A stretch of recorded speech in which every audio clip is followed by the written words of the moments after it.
The Indianapolis Colts have won 8 of their last 10 road games, while the Seattle Seahawks have lost 2 in a row and are back home after a 3-week road trip. With Miami idle at 5-1 and the Jets at 4-1, an important early season game for the Colts. And with the Raiders now leading Kansas City by 3 with just seconds remaining in Kansas City, Seattle can make up some ground in the AFC Western Division. Hi again, everyone. Kevin Harlan alongside Daryl Johnston. Great to have you with us today. How do the Colts beat the Seahawks this afternoon? Well, there's going to be a lot of key matchups for the Indianapolis Colts, but probably none bigger than Edgerrin James versus Anthony Simmons. Look for Indianapolis to try and isolate James on Simmons in the passing game. And for Mike Holmgren and Seattle, really a transition season. It has been very busy this season for the Seattle Seahawks. This week, Mike Holmgren has decided that Brock Huard will be the quarterback. There is no longer a quarterback controversy in Seattle. He is the man. You will not see John Kitna unless there's an injury. All right, and the third member of our team is downstairs, Beasley Reese. All right, let me show you something. I love this field. It's a perfect day for football. I want to show you this new field. It's called Field Turf. The players love it. I spoke to Ricky Waters a few minutes ago. He said it feels and reacts just like grass. It's the latest thing and the newest thing in the NFL. It's going in the new stadium in Houston, the new stadium in New England. Guess what the yearly upkeep cost is? $500. I predict very good traction back upstairs. All right, Beasley, thank you very much. As you take a look at young Ryan Lindell, who will be kicking off for the Seattle Seahawks, and deep back for the Colts there in the foreground, young Peyton Williams. And on the top of your screen will be Jerome Pathan, who used to play college football in this building. So last season's AFC division champs, the Colts, playing the champs from the AFC West from a season ago, the Seattle Seahawks. And we are underway from Seattle and Husky Stadium. And picked up by Williams inside the 10, zigzags his way before 33. Maurice Kelly makes the stop. And a flag has been thrown on the play. As you take a look at Peyton Manning, he threw for over 330 yards against New England last week. But 3 fourth-quarter interceptions by Manning hurt the Colts, and he comes in today as the 7th-rated NFL quarterback. And he wants the Indianapolis Colts to have more success on first down. He wants to see out of those second and longs. Dick Hansen. Illegal block in the back during the return. Number 47, 10-yard penalty. First down. 47 is Billy Austin of the Indianapolis Colts. That'll put the ball back to the 13-yard line. As you take a look at Manning, as I said before, 7th-rated quarterback in the NFL, coming into today with the 3 picks a week ago in Foxborough. So the Colts line up, first down and 10 yards to go at their own 13-yard line. Jim Finn is in the backfield with Edgerrin James. 4-man rush, and Edgerrin James gets the call as he follows the block by 36 Finn for a gain of 5. Second down and 5 at the 18-yard line. Might be changing the play. James again with the pulling left guard McKinney leading the way, and is close to a first down up near the 23-yard line. And that's how far away the Colts are from a first down. Jim Mora, 3rd season with Indianapolis after head coaching jobs in the USFL and the New Orleans Saints. Before that, he was on Don James's staff at the University of Washington and coached as an assistant with the Seahawks. And Mike Holmgren is the former USC quarterback, now in his 2nd season as the Seahawks coach after 7 seasons in Green Bay, including 2 Super Bowls. Shy of the 23, 3rd down and inches. The handoff goes to Edgerrin James, and he plows ahead, and he'll be close to the first down. If George Kuntz coming off the pile, and they do give him the first down on that 3rd and inches run. 1st and 10 for Indianapolis. Kind of a surprising start by the Indianapolis Colts, going with James Finn as opposed to Marcus Pollard in the backfield, playing the fullback instead of the H-back. And one of the things that Jeff Saturday talked to us about, they want to be more physical up front. They came out, they ran the ball effectively the first 2 times. I was surprised to see James Finn come out of the lineup on the 3rd and short. So it is a first down just outside the 23-yard line for Peyton Manning and the Colts. Coming into today, 3 and 2. And off to James, blocking on the side. Dilger, the tight end, got a good block, and Glenn leads the way past the 30-yard line. on a gain of 8 out near the 31, and the tackle made inside by Seattle. And this is going to be one of the things that Indianapolis is going to try to do today. They want to establish the running game. They want to be physical at the point of attack and finish their blocks. Look at the linemen downfield. Look at Tarek Glenn pushing Michael Sinclair down the field. They have to finish their blocks today.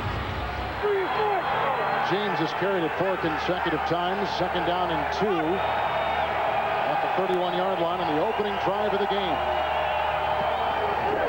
And Manning to go to the air and throwing outside, and it's caught by Marvin Harrison, who's quickly taken down by Sean Springs. Gain of 5 up near the 36-yard line, and he does pick up a 1st down.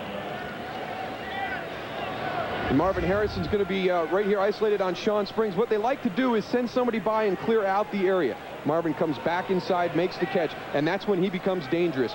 Just because he has the ball doesn't mean he turns it on, he makes the big plays, so he is effective underneath in those short routes, but don't let him trick you. He'll go deep on you in a heartbeat. He did that last week in New England. It is a 1st down for Manning outside the 36-yard line, opening drive of the game.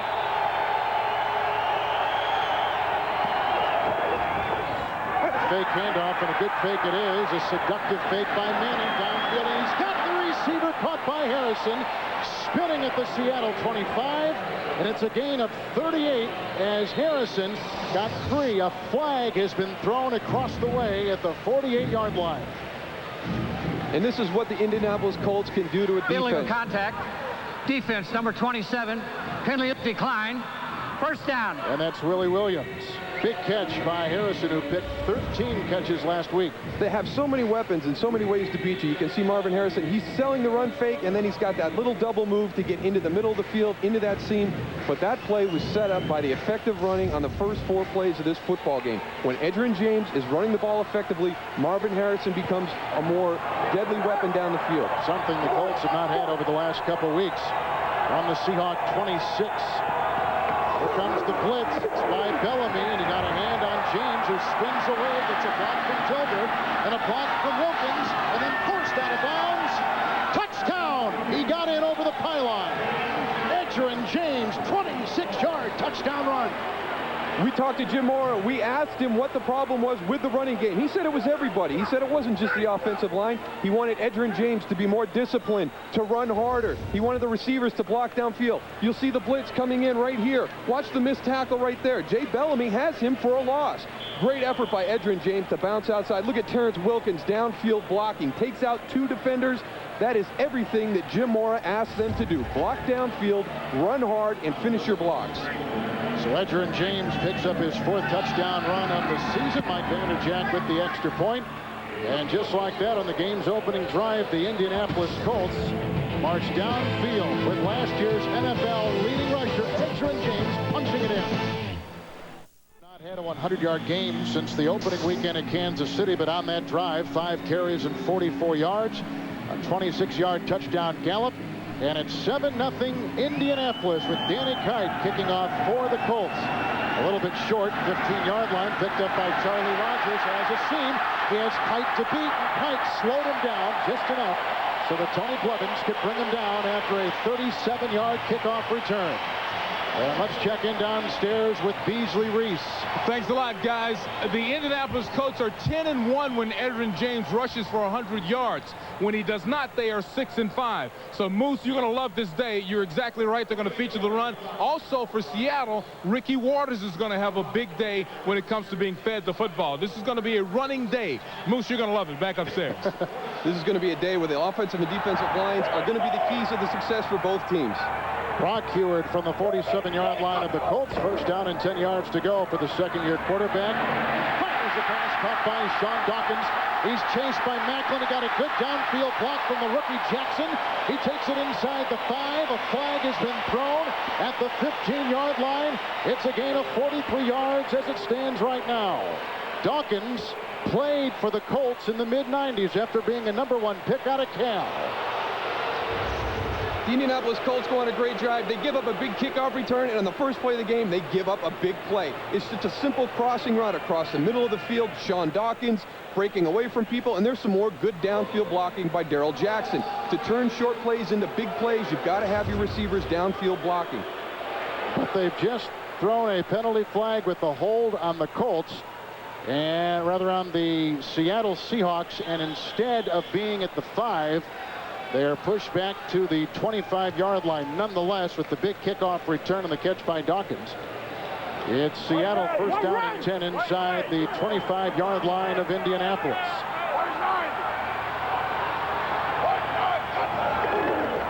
And the handoff to Ricky Waters, a good block by Walter Jones, and finally Mike Peterson brings him down after a gain of 5.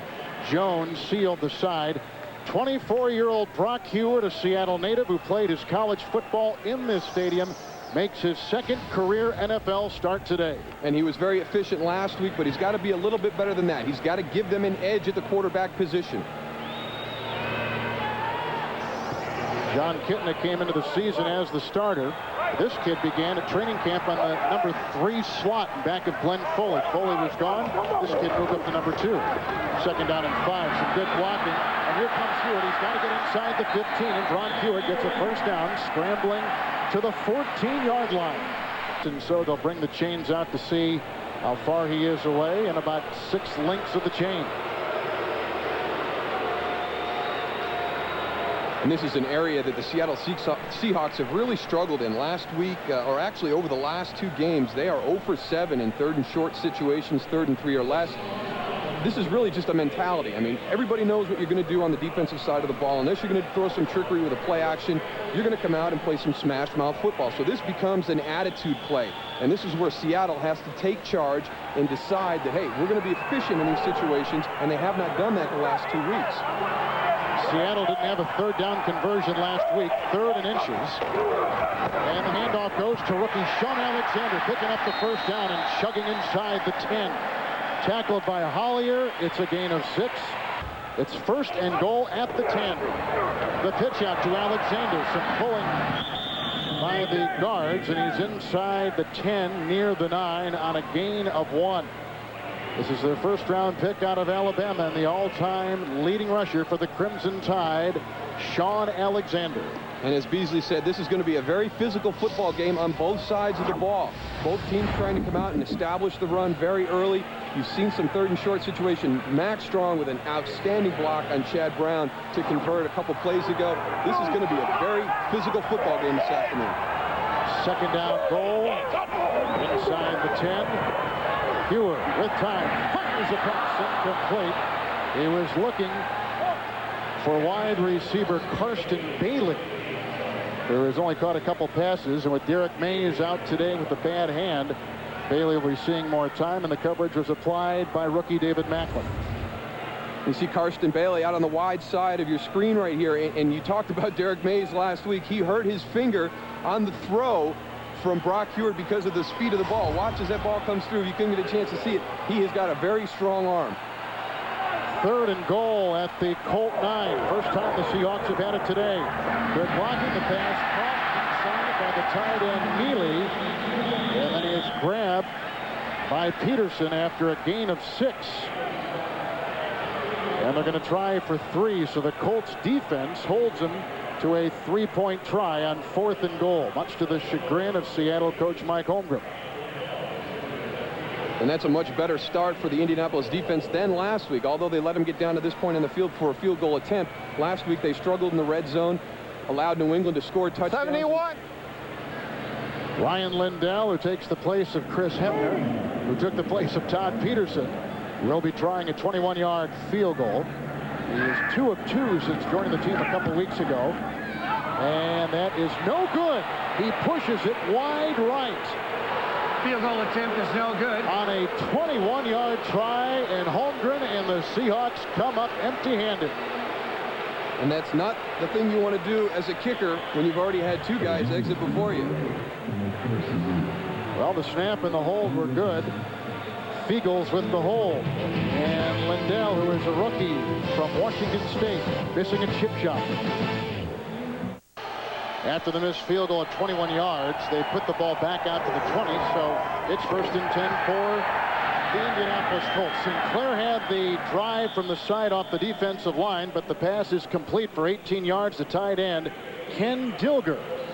And that is his 20th reception of the season and a first down for the Colts. And this is a matchup that they're going to want to take. Here's Ken Dilger right here. They want to isolate him on George Kuntz. And again, it comes off the play action. A great job of the play action fake. You get the linebackers to step up, and you can see the separation between the linebacker level and the safety level. Peyton Manning has already started today's game. 3 of 3, 38-yard line. 1st and 10. The tight end, H-back Pollard, is in motion. And he'll block for James against the handoff. And they blow that ball dead. Flags thrown and false start. False start. Offense, number 73. 5-yard penalty. Still first down. That's tackle Adam Meadows.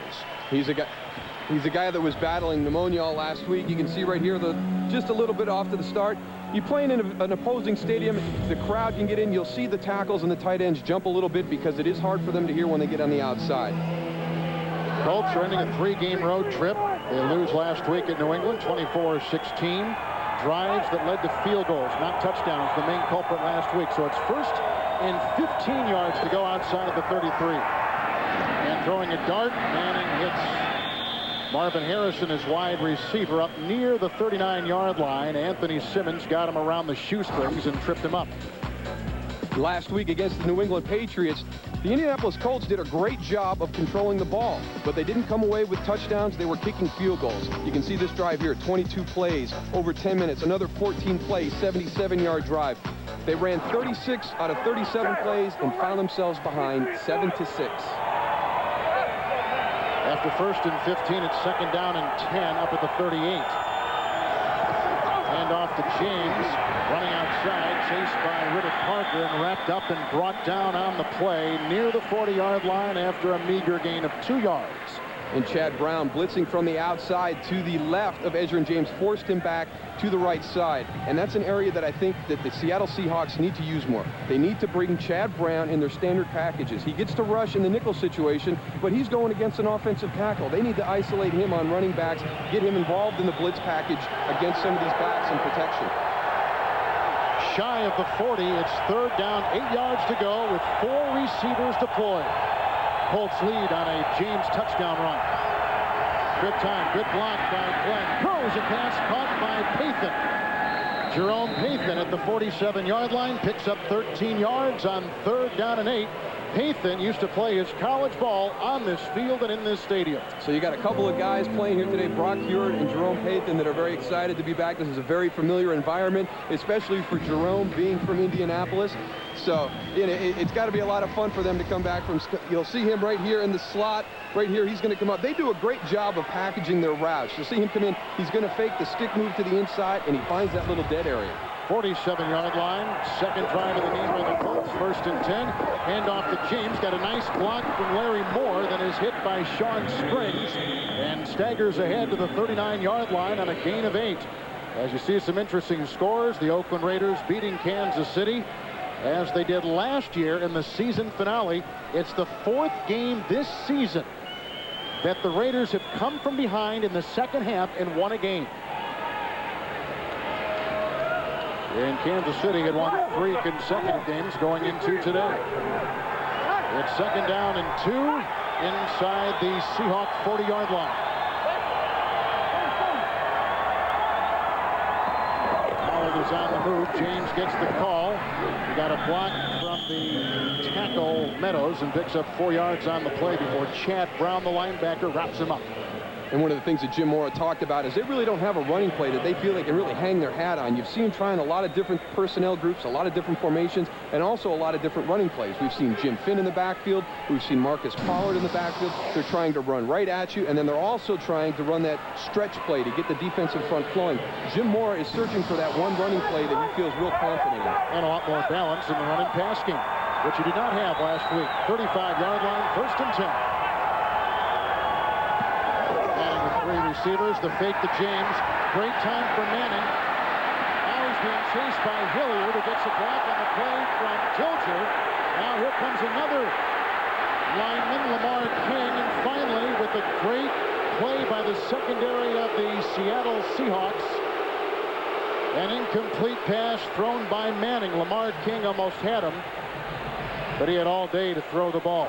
He really did, and that's another thing that the play action will do. You can see right here, 6 sacks allowed this season, but last season is real impressive. Only 14 sacks. And they also had the leading rusher in the league with Edgerrin James. So that offensive line doing a great job.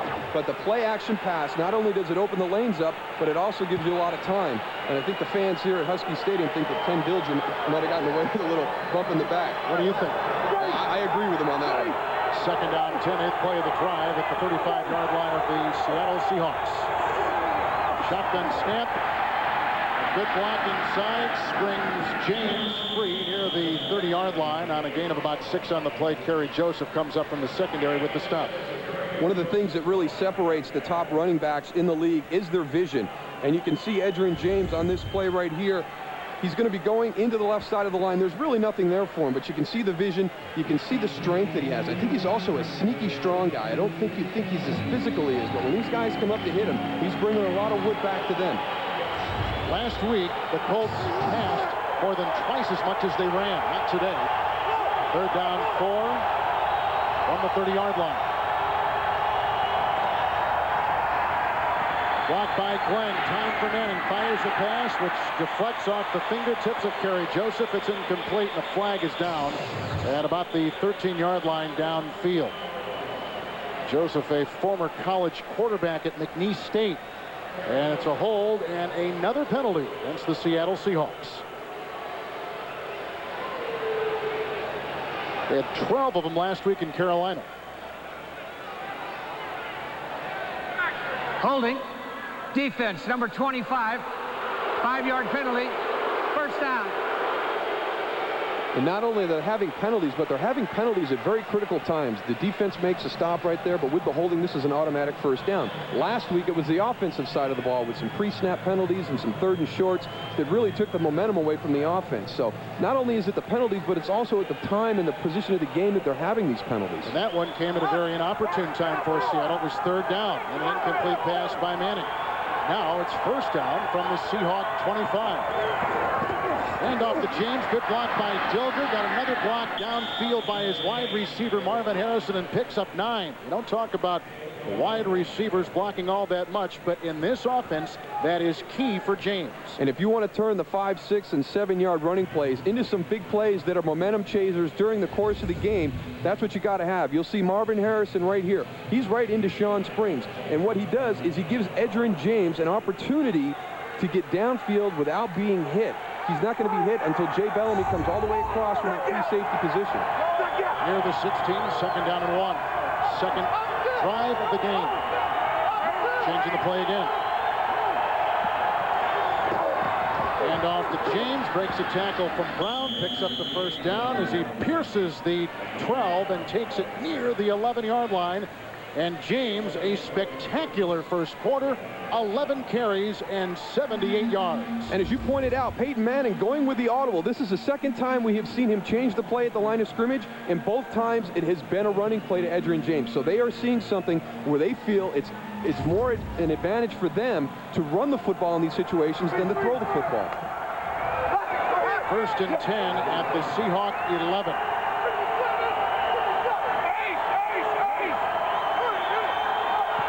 Changes up again. Dilger shuffling for position. Dilger will be the lead blocker on the handoff to James. Gives him the block as he burrows his way to the 7. Picking up 4 yards on the play, and Chad Brown in the linebacking core with the stop. And a good job by Ken Dilger. This is a very difficult block. When you're coming laterally to the line of scrimmage, your linebacker or the person you are responsible to block is going to be coming straight at you. And to be able to get around the corner and turn and get a good block on the guy is one of the more difficult things. We used to run a play similar to that in Dallas. It was one of the plays that I liked the least because I really felt that it gave the defensive man the advantage because he was more square to the line of scrimmage. The Colts are shredding the Seahawk defense at the end of one. On a James 26-yard touchdown run. Indianapolis 7, the Seahawks nothing. And we'll return to Husky Stadium right after this message from your local CBS station. As the Colts are just inside the 8-yard line of Seattle. Hand off to James, a block by Meadows, running outside. He broke an open field tackle with Kerry Joseph. And then he is smothered inside by Lamar King. It's a gain of 2. Indianapolis really keeping the Seattle defense on their heels. They went with a traditional passing set right there with the motion coming in with a bunch of receivers on the left side and then hand the ball off to Edgerrin James away. So they're really giving the Seattle defense a look at just about everything they have in their offensive game plan in this first half already. James has been magnificent. 3rd down and 5. 13th play of the drive inside the 6-yard line. A good 3rd down team, this Indianapolis offense. Manning fires into the end zone. Hits the back of the uniform of Chris Canny as he was zeroing in on Marvin Harrison, the former #1 pick Canny of the New England Patriots. Via Chicago, now with Seattle, and covered Harrison well in the back of the end zone there. And the offensive line showing you the protection they have. Peyton Manning throwing the ball. Chris Canny just happened to be in the right place at the right time. He didn't even have a chance to get his head around to defend on that. I tell you what, I guess you could call that great position by the defensive back. So here comes Mike Vanderjagt, who has kicked 7 consecutive field goals. He was 3 of 3 last week in New England. Tries a 23-yarder right here. The Seattle defense doesn't break, and they force the Colts into a 3-point try.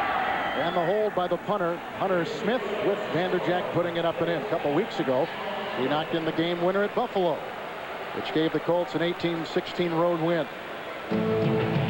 So Edgerrin James has been key. Vanderjagt good right there. It's 10-0 Colts. We're back at Husky Stadium where the Colts are on top 10-0. Edgerrin James has been spectacular so far with 83 yards on 2 series. But again, the Colts, who last week had it deep inside New England territory, could not get a touchdown except one time in 4. Run into the same problem here. Yeah, they're kicking field goals instead of scoring touchdowns, but they have to be happy with the way they're running the football. And Jim Morris said it wasn't just one area. It wasn't just the offensive line. It wasn't just Edgerrin James. He said it was a total team breakdown. We have seen the receivers blocking downfield. The offensive line is finishing their blocks. And Edgerrin James is getting downhill and running physically. Max Strong, who is one of 2 deep back men for the Seahawks, brings it upfield. Jim Finn makes the tackle for the Colts. Edgerrin James has been terrific. Colts on top. Edgerrin James has been the star with 83 yards on the ground, including a 26-yard touchdown run. 10-0 the Colts. Second time the Seahawks have got it. Outside the 28-yard line as Chris Gray grabs the ball. 1st down and 10 yards to go. Brock Heward, the quarterback. Good block by Jones. The tackle on a pass is caught by the rookie Darrell Jackson, close to a 1st down.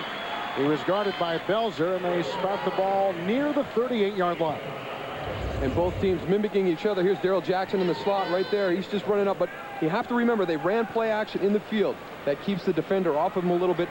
Brock Heward has a great release. A lot of people, well, not a lot of people, but somebody compared him to a left-handed Troy Aikman this week with the short strides, that short, direct foot. He throws a nice crisp ball, and he gets it out of the pocket very quickly. Jets on top as we're going to take a measurement here at Husky Stadium. Oakland beat Kansas City earlier today. Denver on top of the Cleveland Browns. Denver winning last week 21-7 in San Diego. They're now 3-3. Brian Griesby playing hurt, but playing nonetheless, and that's how far away the Holmgren offense is away from a 1st down. It's hard to believe that Mike Holmgren is coaching an offense which is ranked 29th in the NFL coming into today. And it's one of the first times in a long time in his career that he hasn't been on a team with an offense that's really been the focal point of the football team. And while he was in San Francisco and then at Green Bay, he's always had those offenses that have been very explosive and been able to put points on the board very quickly. Giants with the win. Buffalo came from behind to beat San Diego. 2nd down 1. Handoff to Ricky Waters. Wedderburn a block, and they do pick up the 1st down. He picks up 4 yards, kind of picking and poking his way upfield to the 41-yard line. Get live updates for each NFL game as it happens. Just click on live scores at cbs.sportsline.com. Kevin Harlan, Darrell Johnston, Moose Johnston, along with Beasley Reese here in Seattle. 1st down for the Seahawks. Their offense looks a lot better today than it did last week. They really did. They really struggled in the 1st half last week. Only 1 1st down, no points. Goes to Ricky Waters. He takes it around the wing. Knocked down by Macklin. Picks up almost 10 yards on the carry. He's right near the 50-yard line. Ricky Waters is in search of his 6th consecutive 1,000-yard season. And one of the reasons they struggled last week is because they were taken out of their offense early. They weren't able to get the ball to Ricky Waters. He only had 10 carries throughout the course of the game. And when you look at what he has done throughout his career, I think very quietly he has put himself among some of the great running backs in the NFL. Number 13 all-time in rushing yards. 2nd down and 1 as you take a good look at Ricky Waters, who gets the pitch. And with a Max Strong block, it doesn't stop Bernard Halsey, who comes firing through and brings down Waters at the 49-yard line. If you want to be able to run, sorry, Kevin, if you want to be able to run the football outside, you have got to contain these people right here. Whether you block down with a tight end and bring the guy around, but Itulamili has got to be able to seal that corner. You can see he loses his block, and Bernard Halsey can come back inside. You cannot run outside without being able to control the defensive end in that situation. And Halsey's a good one. He's a very good one. It's going to be interesting to see that matchup as the game goes on between him and Chris McIntosh. Right there was Itulamili, but with the rookie right tackle, it's going to be interesting to see how that works. 3rd and a long run, the fake, and here comes the blitz by the secondary, and the pass is caught by Jackson. And it is a gain of 2 and a 1st down on the play. All kinds of pressure, but Chad Bratsky was coming up the middle. And on a 3rd and short, you try and do a little bit of trickery. Chad Bratsky does a great job. He knows he's not going to be able to run that play down from behind, so he stays at home, plays contained, and he forces him to throw the football early.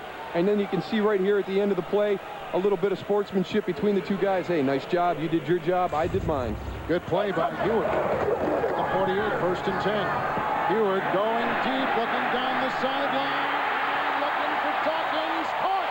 Oh, what a catch! He beats David Macklin. The rookie, a 40-yard gain, the longest of Heward's NFL career. And he goes to the ex-Colt, Sean Dawkins. What a play! Sean Dawkins just manned up on David Macklin, and I think Mike Holmgren might have been lying to us yesterday at his meetings. He said Brock Heward doesn't throw the deep ball well. I don't think he can throw that one much better, and that has got to be great for the Seattle fans and the Seattle Seahawks football team, because that has been their big question mark. Why have you not thrown the ball down the field? Hitler wouldn't do it. Heward is 1st and goal at the 8. Waters in motion out of the backfield. Heward with great time. Throws into the end zone. Touchdown. Daryl Jackson.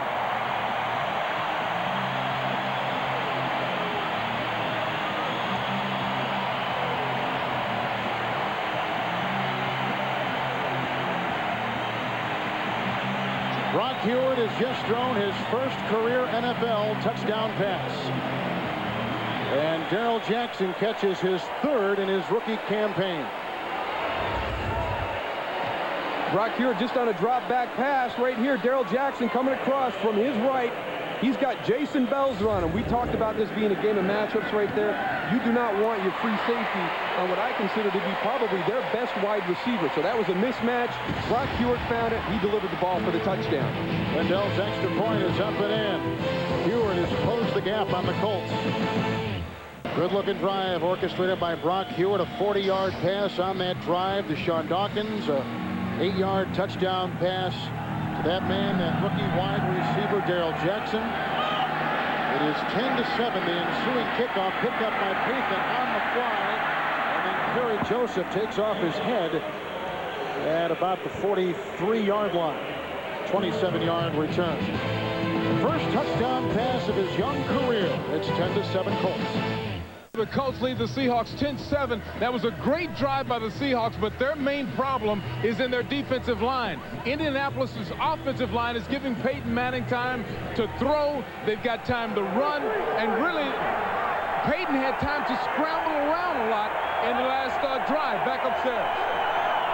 On the 43-yard line, 1st down and 10 yards to go for Manning. And with the pump fake and with great time and a good block by Glenn, a pass downfield caught by the tight end, Tilger. He got the coverage he wanted. Kerry Joseph makes the tackle. The ball is inside the 31. It's a gain of 28 yards. And right now, neither one of these teams are playing good defense. I mean, right here, it's really 1st down, a little bit of play action, but, I mean, Ken Dilger is just going to come wide open. He gives it a little bit of a double pump, but, you know, where is the coverage? That's a tight end getting down in between 3 people in his zone. Tilger's had a good day on the 27-yard line. That was a second catch right there. First down and 10 yards to go for Manning. Hand off to James. A block from the wide receiver Harrison before the Pro Bowl cornerback Sean Springs brings them down after a gain of 5. And coming up on the NASDAQ.com halftime report, join Jim, Mike, and Craig for all the scores and highlights. Coming up next on the NASDAQ.com halftime report from our studios on 5th Avenue in New York City. The thing I like about Edgerrin James is when he is tackled, he is always going forward. You very rarely see him getting driven back. He's a very, very strong running back. On the Seahawk 22, second down and 5. Changing the play again. We'll see if they continue to do this run audible that they've been doing up until this point in the first half. Play clock down to 3. Outside it goes. Great play turned in by Springs again. They were looking for Marvin Harrison, but Sean Springs, who is a Pro Bowler a season ago, but has had a tough go this season with a nice play. Marvin Harrison right here at the top of your screen. And the great thing that Sean Springs did is every time Peyton Manning had audibled up until this point, it was a running play. What a great break on the ball right there. Dan Rod, of course, played running back for the Dallas Cowboys back in the 70s. Third down and 5. And the ball remains at the 22 of Seattle. Manning pointing out to his line who he wants blocked, who he thinks may drive inside. No blitz, basic attack, and there's the throw. Caught by Dilger, his third today. Wrestled down by the safety, Joseph. He's inside the 7-yard line, and a 15-yard pickup. It's first and goal, Indianapolis Colts. And it seems like they just take turns on who's going to be the featured guy during the drive. In the beginning of the game, it was Edgerrin James on the ground. We've seen Marvin Harrison. On this drive, it's been Ken Dilger. He's made some huge catches, and there's another big guy getting downfield. Kerry Joseph paying the 50 cents and taking a ride down to the 7-yard line. Inside the 7, both offenses have buzzsawed each other's defense today. From the 7, first and goal. 2 tight ends, 2 receivers. James the call, following the block of his center, Jeff Saturday, and flies his way inside the 5 for a gain of 3. 2 to 4. Chad Brown, Cortez Kennedy buying on the stop. And boy, the offensive line has really responded to that challenge. We talked about everybody being involved in the running game, but it really starts with the guys up front. And they were talked about not being physical enough. And these guys are playing physical right now. You see Steve McKinney and Jeff Saturday just moving people off the line of scrimmage. And that's what you have to do as an offensive lineman. You've got to reestablish that line of scrimmage, give your back an opportunity to make some moves before he makes first contact. Second and goal at the 3. It's 10-7 Colts. Seattle missed a field goal. Otherwise, we'd be tied at 10. James, nice block by Tarek Glenn, an easy 3-yard touchdown run. The second for James today, with Glenn pushing a defender out of the way and a massive hole for James to go through. I just can't tell you how different they look than they did last weekend. I mean, they are just reestablishing the line. There's Tarek Glenn. He's just manhandling Chad Brown, everybody. Jeff Saturday with Anthony Simmons 5 yards deep into the end zone. I mean, they have really taken to heart what they were challenged by this week. Vanderjagt will try the extra point with the hold from Hunter Smith, who is not playing today. Both offenses have looked spectacular. Edgerrin James close to 100 yards coming off of this run right here of 3 yards, and the Colts annex their lead. Edgerrin James came into today as the 7th leading rusher in the National Football League. He's already scored 2 touchdowns. He's got 95 yards on the ground, and he caps a 6-play, 57-yard drive, just over 3 minutes on the clock. Ken Dilger was huge on that drive, the tight end, with 2 catches. I don't know how you defend the Indianapolis Colts offense. I mean, there's too many weapons. They can beat you in so many ways that you really have to just pick. Danny Kite, the kickoff, and picked up by Fabian Bones inside the 5-yard line. The ex-receiver for the Chicago Bears was brought down by Tony Blevins right around the 40-yard line. That's a return of 37 yards. The kickoff returns by both teams today have been terrific. We're in Seattle at 17-7, the Colts. Jeff Saturday, who was instrumental on that last touchdown run by Edgerrin James. And Edgerrin James, his name will be in the paper tomorrow for the rushing touchdown, but the guys up front, Tarek Glenn, Steve McKinney, Jeff Saturday, just doing a great job of moving people off the line of scrimmage. Now let's see how Seattle responds from the 40-yard line. 1st and 10. The rookie Sean Alexander wrapped up by Mike Peterson with little room to roll. It'll be 2nd down and 10. Let's go back and take a look at this touchdown. Here comes Jeff Saturday down, then back on to Anthony Simmons. Steve McKinney shoring up here. Tari Glenn will take Chad Brown right out of your picture, and Edgerrin James is coming right at you.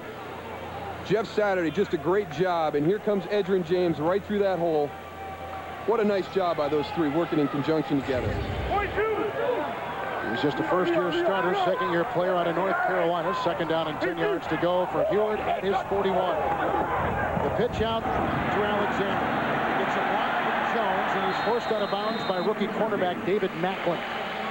And he's out of bounds at about the 47-yard line after a gain of 6. Well, they imploded the Kingdome, where there was a pretty good record last year. This year in Husky Stadium, as their new stadium won't open until 2002, right next to Safeco Field, they are not playing as well. And there was your big difference right there. +6 last season, -9 this year. A difference of 15 in the turnover ratio. That is not going to help you win football games. 3rd down, short 4, shy of the 47. Blitz is on. Heward is swarmed and brought down by Marcus Washington, the rookie. He had his first career sack last week. He picks up a sack right there, and that forces Seattle into 4th down. They got a punt. And we find you can see everybody coming. Here comes Jason Belzer in the middle. He's going to be the guy that really gets the pressure on him, forces Brock to step up. And there comes Mike Peterson's inside, and Marcus Washington kind of gets to sweep everything up after they do all the hard work. Jeff Fiegels will punt. Terrence Wilkins is deep back. He is a good one. Inside the 35. Veteran Fiegels will boot it. Wobbly, and it'll be fair caught on the fly at about the 23-24-yard line. 31-yard punt by Fiegels. More instruction for the young quarterback, Hewitt. 17-7 Colts over the Seahawks. And guys, I've got a question for you. Where's Chad Brown, Cortez Kennedy, Michael Sinclair, the defensive millionaires for Seattle? They have not stood up. We'll see if they make a play on this drive back upstairs. They've been absent, haven't they? They really haven't. That's one of Steve Sidwell's big concerns all year long. They're not getting any pressure with their front. Outside the 24, 1st and 10, Edgerrin James following a McKinney block and finally wrapped around the ankles after a gain of 5 by Cortez Kennedy. Interesting to see the Indianapolis Colts still staying with Jim Finn as kind of a mix-up for the Seattle Seahawks defense. They don't use him a lot. They usually use Marcus Pollard as the H-back, motion him into the backfield, let him be the leading blocker. But you know how important those fullbacks are for an offense, and I think that was what they needed to get kick-started today. 2nd down and 5 from the 29-yard line. Colts lead it by 10. And a good block by James buys him some time, and across the middle, 5'8" receiver Terrence Wilkins. He got by Williams. It was whacked by Springs. The ball is free. I don't know if a whistle was blown or not, and it was not. And it's recovered by Seattle. That's the first turnover today. Williams jumps on it after the fumble by wide receiver Terrence Wilkins. Jim Mora having a discussion with the referees. I don't think he likes the call. It'll be interesting to see if he challenges this.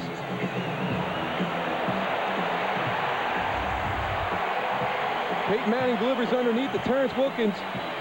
He starts to run away. There goes Willie Williams trying to make the strip early on. He's got that ball a little bit loose. He was never down. His knee never came to the ground. He was on Sean Springs. On the fumble, great beginning field position for Seattle from the 34. And a block on the play will send Alexander down to the 27-yard line. It's a gain of 7. Now I want you to watch. Terrence Wilkins will stay on top of Sean Springs the entire time. You can see right there, his knee never came in contact with the ground. He was actually on top of Sean Springs. Good heads-up play by Willie Williams getting on that football. So now it'll be 2nd down and 3 at the 27 of the Colts. Turnovers killed Indianapolis last week in Foxborough. And a quick throw punt by Dawkins inside the 19-yard line. Finally grabbed by linebacker Rob Morris. He's got a 1st down. Inside the 19, it's 1st down and 10. A block from Wedderburn. The pass is low and uncatchable for tight end Tulamili. Oh. It'll be 2nd down and 10. And boy, did he miss an open at Tulamili. He came open immediately, and he was waving at Brock to get him the ball. He got there a little bit late, and it was a little bit short, but he popped open immediately.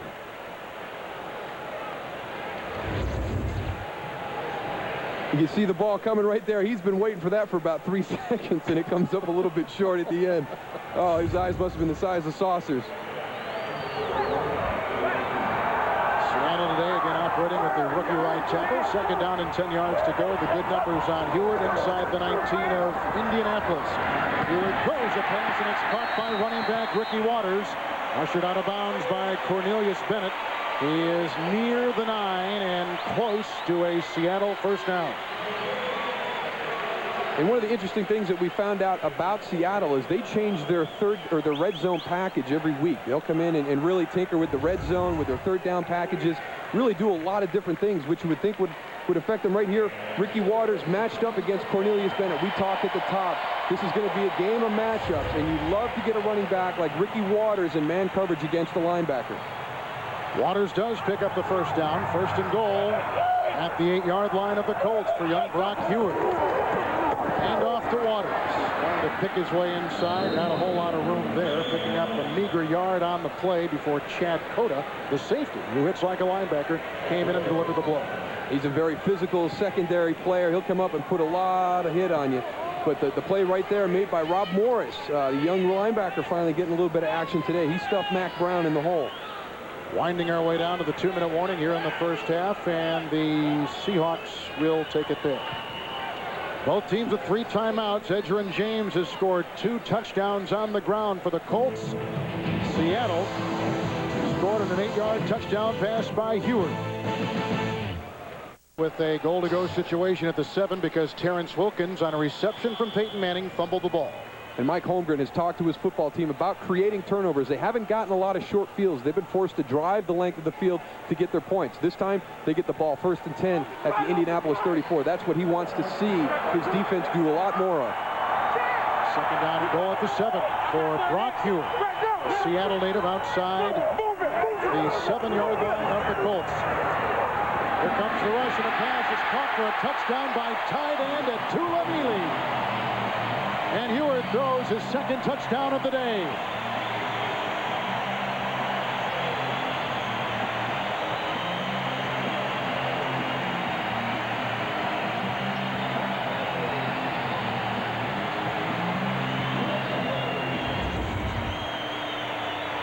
Tulamili had an opportunity to score one earlier on this drive, and Brock couldn't get him the ball. That time he finds and delivers, so he still ends up getting that touchdown.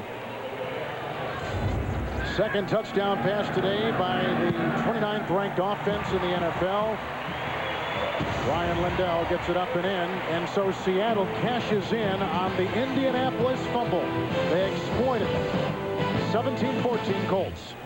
Kevin Harlan, Darrell Johnston, Beasley Reese at Husky Stadium. Tulamili just caught the touchdown pass for Seattle after the Terrence Wilkins fumble. Mealy's 3rd touchdown reception of the season. He's not even the starter. That's going to Christian Fourier, but Mealy seeing a lot of time today at the tight end position.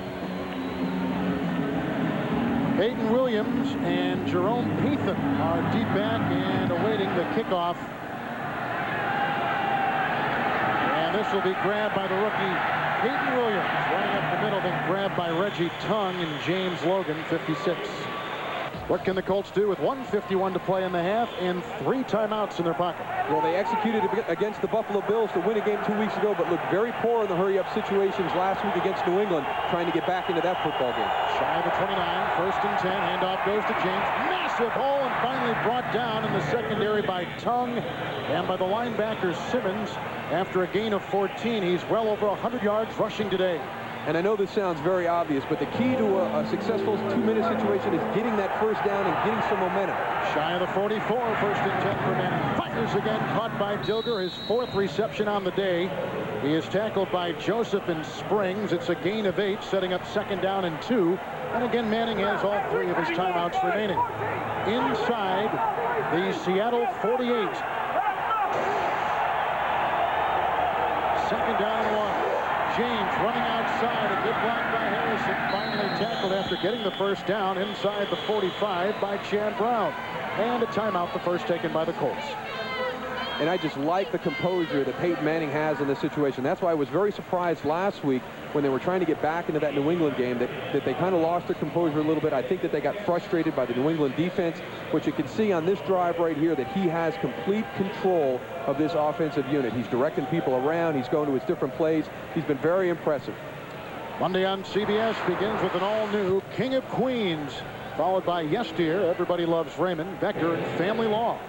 It's all here tomorrow night, Monday on CBS.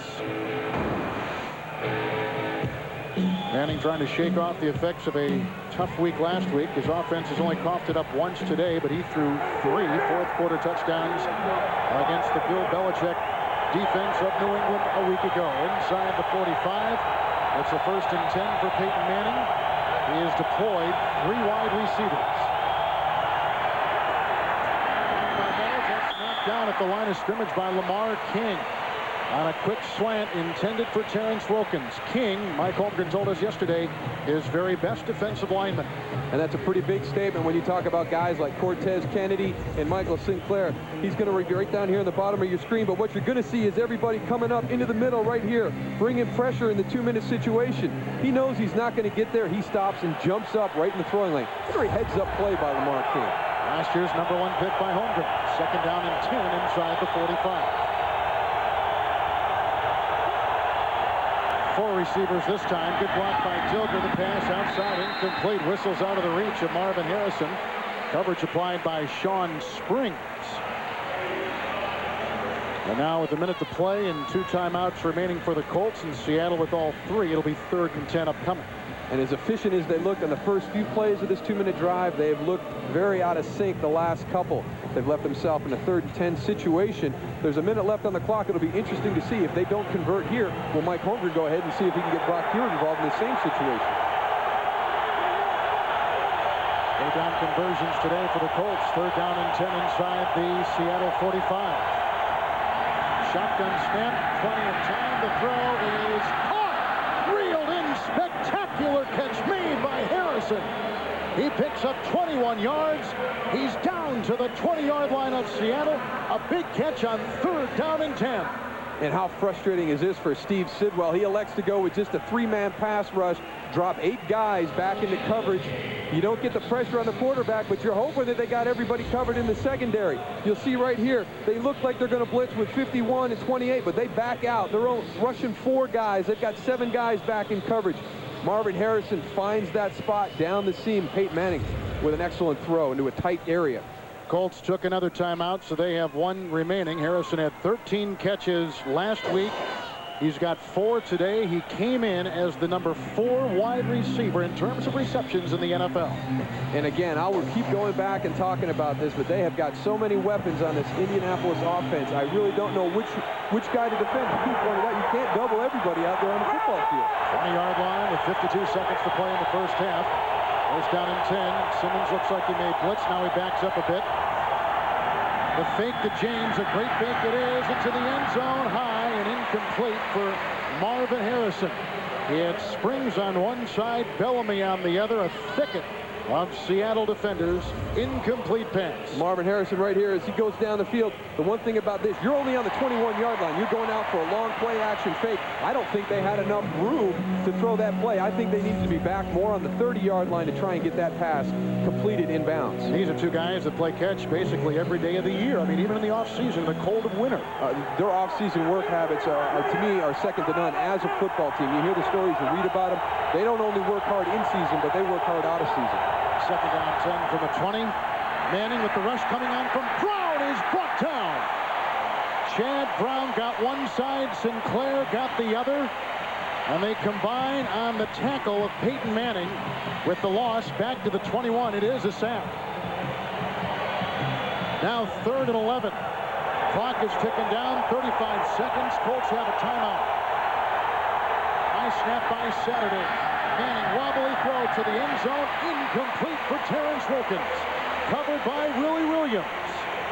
27 seconds remaining. It's 4th down, and Seattle's defense holds again the Colts out of the end zone. Deja vu to last week when in New England they were 4 times in the red zone, got a touchdown just 1 trip. And it's got to get to be frustrating. You start to wonder if you're going to be able to get down in there and execute. And that's what Peyton Manning talked about. It was all execution. They had communication breakdowns and protection. They had penalties. You can't beat yourself when you get into the red zone. 39-yard try by Vanderjagt, one of the best in the business. The hold by the punter, Smith. And the center by Justin Snow, a rookie free agent, up and through the uprights, and Mora extends his lead with 23 seconds remaining. Good-looking drive engineered by Manning, but he could not find 6. Ready to kick off to Fabian Bones, who you see right there. Former Chicago Bear wide receiver, and Charlie Rogers. Rogers is a good return man, but he is prone to fumble. As you see him right there, a second-year wide receiver running back return man out of Georgia Tech. 23 seconds remain. Seattle has all 3 of their timeouts, and the Colts have 1 left on the board. Kickoff by Kite. Picked up by Rogers on the fly, 15-yard line, and grabbed by Brad Scioli. And then slippery is Rogers, who finally trudges his way upfield to the 36, a gain of 22. Thoughts of last week to Foxborough with about the same amount of time remaining. And after a return of 39 yards by Tony Simmons, the Hail Mary pass caught by Simmons, thrown by Bishop, his first NFL pass. And more obviously wondering about that as he watches his defense take the field again with 17 seconds before halftime here. Number 36 for Brock Hewitt. He's thrown 2 touchdowns today. 1st and 10. Moving up nicely in the pocket as he is grabbed by Josh Williams and throws a pass which is caught by rookie receiver James Williams. It's a gain of 17 yards to the Colt 47-yard line. What a strong arm Brock Hewitt has. He's throwing this from the opposite hash on a 15-yard out route to the wide side of the field, and he makes it look effortless. And one thing you cannot do in this situation is allow the receiver to catch the ball with the ability to get out of bounds and stop the clock. You have to take away the outside, force the receivers to catch balls inside and stay in bounds. 4 wide receivers outside the 47. 10 seconds to play in the half. 1 timeout remaining. Great time for Hewitt. Fires a pass again, and it's caught. James Williams again on the sideline. 1st down pickup. 33-yard line of the Colts. A gain of 14 yards. Clock at 5 seconds. Seahawks stop it there with the out-of-bounds play and a timeout remaining. And they're going to try for 3. They're going to get their points if they can with 5 seconds left. So Hewitt did his job. He gives them the opportunity to kick the field goal. I don't know. After what happened last week, I think I might take a shot at the Hail Mary again. I would make Indianapolis prove to me that they have learned something from last week and can defend that football play. Well, it would take too much time to get that off. So I guess the decision now with 5 seconds remaining, can you get the ball in the end zone quick enough? I doubt it with 5 seconds. Or do you try for the 3, which they'll have their rookie free agent kicker Ryan Lindell, who has already missed a field goal try today from 21 yards away. So we'll see what they decide. I don't know. It's kind of hard to tell which way the wind's coming. This is going to be a 51-yard field goal. Indianapolis got beat on a Hail Mary last week. I would throw it into the end zone. You know, Brock's got a strong arm. He's going to be able to hold that ball, throw it up high, just like Michael Bishop did last weekend. I think, to me right now, the odds are that Ryan Lindell doesn't make this field goal. I mean, this is asking a lot in this situation, especially when he missed a short one earlier. That is going to be in the back of his mind. But surely, Darryl, the Colts would be ready for another Hail Mary pass. I mean, I can't believe that they would be stung by that 2 consecutive weeks. And with the odds not in favor of the Seahawks, probably trying for 3 isn't a bad idea. I'd make him prove it to me. Yeah. I know the odds are against it the first time he tried. Right. I mean, I didn't expect him to do it last week in New England. So to be able to have that happen to him twice in one game, you know, the odds are up even more than that. But hey, you know, to me, this, you know, you've had an efficient drive. You know, I don't know. I say throw it up. Well, this kid has never kicked anything over 42 yards in the NFL. This is a 51-yard try. And the kick will not. Well, hold on. Oh, goodness. That had unbelievable movement from outside the upright and then curved on in. And so the gamble works. for Seattle coach Mike Holmgren and his rookie free agent Ryan Lindell. The third kicker that Seattle has had this year, from Todd Peterson to Chris Hepner to this kid from local Vancouver, Washington. And if you're a golf fan, that's got a nice little draw on it, coming right back into the middle of the fairway. That is super. I guess if somebody's looking for a coach, don't hire me. They're going to have to hire you, Kevin, because I'd be getting second-guessed in the media with that Hail Mary. A career-long 51-yard field goal by Ryan Lindell, who is in Dallas's preseason camp and cut downstairs to Beasley Reese. All right, thank you. I'm with Cornelius Bennett. Cornelius said several points in the first half. Looked like you were going to take over this game. Now you got a 3-point football game. Oh, that's a dogfight, and we knew that coming into the football game.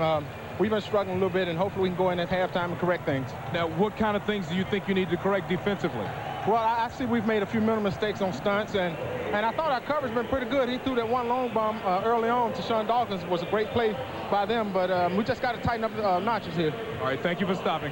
Back upstairs, Kevin. Edgerrin James, 118 yards rushing. The Colts scoring on 4 of their first half possessions. That's the end of the first half with the score 2017 Indianapolis. And coming up next, the NASDAQ.com halftime report from New York after this message and a word from your local CBS station.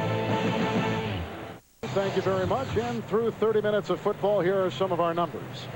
And you look at the big difference right there, the rushing yards, and that's something that the Indianapolis Colts really pushed on their players during the practice week. We've got to come out, we've got to establish that run. That opens up their entire offense. Other than that, you can see the balance of the game going along. Total yards, Indianapolis with a little bit of a lead, but the big thing is that turnover by Terrence Wilkins that gave Seattle the short field to get in and get a touchdown. And the two quarterbacks today, both 24 years of age. Peyton Manning for the Colts, Brock Huard for Seattle. Good numbers both ways. Excellent numbers both ways right now, and I think Brock Huard, being the guy making his second start, really surprising people. And to me, the big thing that happened in that first half was that long pass that he hit to Sean Dawkins down the sideline. It was a well-run route. It was an excellent throw by Brock Huard, and that is the one thing that everybody has been waiting for Seattle to do, to stretch the field vertically in their passing game. And that was the reason that Brock Huard became the starter last week, and he took advantage of that. And there's Edgerrin James right there, the workhorse for the Indianapolis Colts.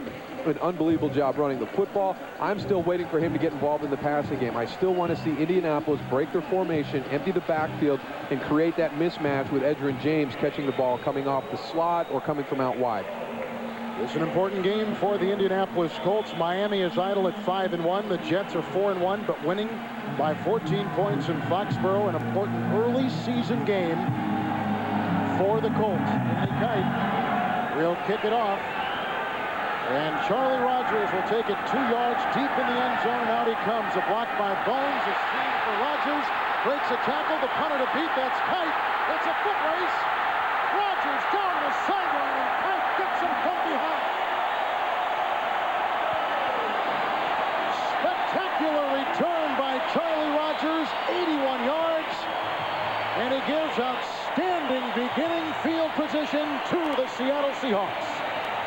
And Mike Holmgren talked to us about not having any big plays by the defense, creating turnovers and special teams. You can see right there, they have the coverage pinching in, but Charlie Rogers beats him to the point, and he gets outside. This is actually a very good job by Danny Kite, preventing him from getting into the end zone. We'll put him on the 21-yard line. We'll see if we can hold him to a field goal. So Rogers, who is one of the best kickoff men and return men in the National Football League a season ago, and has had a handful of problems, including fumbling the ball, has a career-long 81-yard kickoff return. And we kind of joked about this at the end of the first half when we got into 2-minute situations, but neither team playing defense very well, but also neither team has really done a good job of covering kicks. Both teams able to have great field position in that first half coming off their kickoff returns. Just outside the 21-yard line of the Colts. First play of the second half. Fumbled by Ricky Waters. Retrieved by Cornelius Bennett. So now both teams have turned the ball over once, and the Colts will begin it on their 24. First and 10. It wipes out what was a great kickoff return by Rogers and the fumble by Ricky Waters. And this is the first fumble recovery by the Indianapolis Colts all season. Ricky Waters just stripped Nice job by Josh Williams. He comes in, pulls the arms down. You can see right there, rips it through. Cornelius Bennett on the job to get the ball, but just the momentum just drained, absolutely drained from Seattle. They had the crowd back into it on a long kickoff return. What a huge play by the Indianapolis defense, and that's what we talked about starting this second half. Which defense would step up against the opposition's offense? Like you said, the first fumble recovery by the Colts all season long, 24-yard line, first down and 10 yards to go. Handoff, Edgerrin James finds a hole and slithers through before he is brought down after a gain of 8 yards on the play by Riddick Parker. And he is out to the 32-yard line. And here comes Marcus Pollard.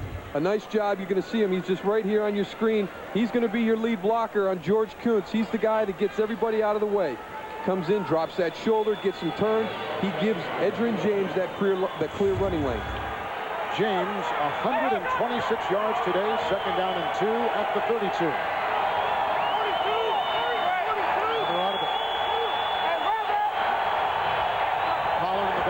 James, another lead block, but he cuts outside this time before Jay Bellamy brings him down near the 40-yard line.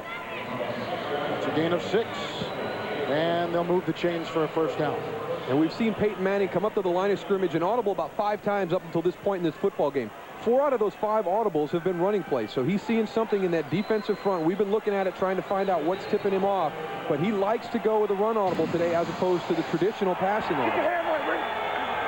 2 first-half rushing touchdowns by James on the 39, first and 10. Blocked by Glenn. His defender falls. That gives time for Manning, who takes a swipe at Wilkins across the middle, close to a first down, up near the 48-yard line on a gain of 9 as we send it downstairs to Beasley Reese. That was Cornelius Bennett's 26th career fumble recovery. He just passed Dick Butkus. He's 3rd all-time in the NFL behind Ricky Jackson. Jim Marshall is number 1. Back upstairs. Not bad for Bennett, 35 years of age. Led the team in tackles a season ago. Second down and 1. Outside the 48. Manning has such command, doesn't he, at the line of scrimmage? Hand off to James. Breaks a tackle of Chad Brown. Finally brought down. The ball may have been loose by Kerry Joseph. James reels it in. A gain of 11.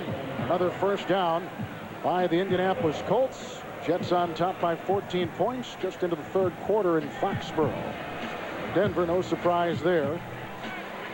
Oakland won today at Kansas City, so Denver needs a win. And Green Bay on top of San Francisco, a battle of 2 and 4 ball clubs. Philadelphia trying to get above 500, shutting out Arizona. And other scores today in the NFL, including a Redskin win at Baltimore. Inside the 41, first down and 10. 2 tight ends, 2 receivers, and James in the backfield. What more could you want? Great fake. Deceptive move by Manning. Throws wide across the way. Dropped incomplete for Wilkins.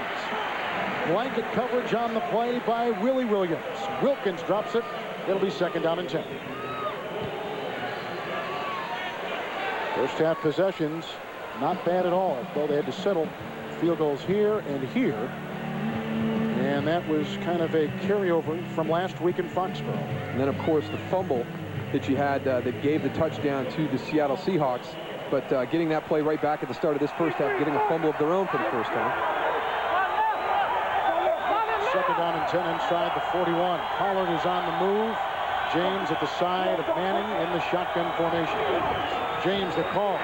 Grabbed by George Kuntz, the ex-Green Bay Packer, came through and throws him for little gain, maybe a half yard.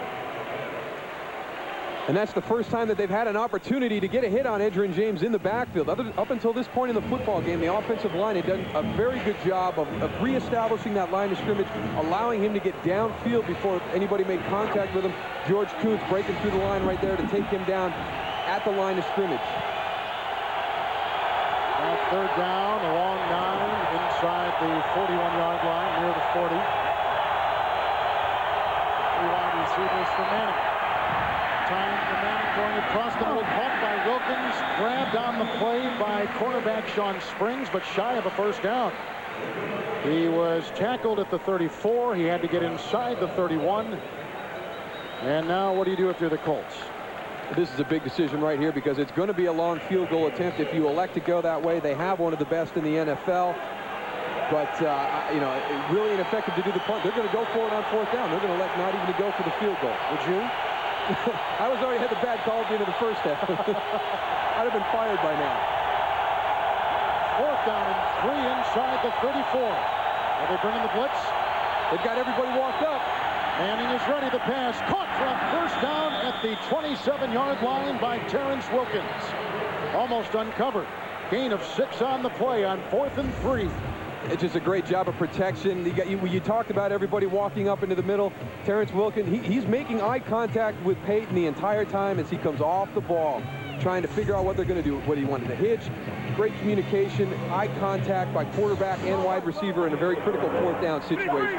Wilkins continues to emerge, the former undrafted free agent out of Virginia.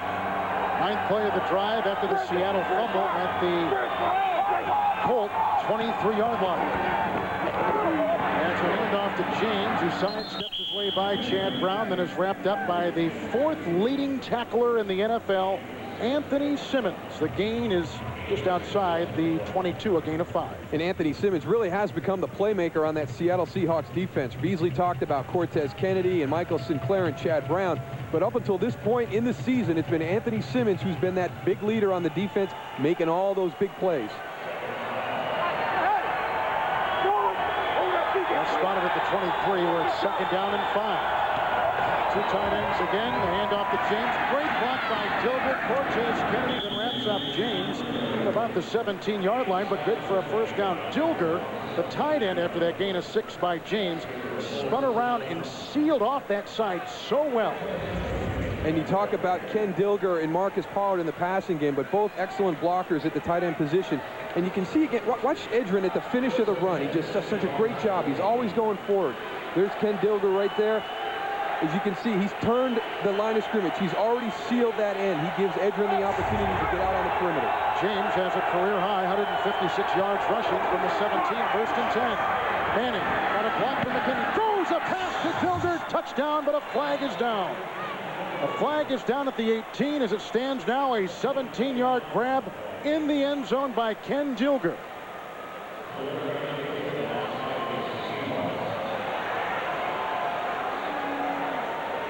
Offside. Defense, number 96. Penalty is declined. Touchdown. We talked about Ken Dilger on the play before, and the blocking on the running play, and now he gets his number called in the passing play.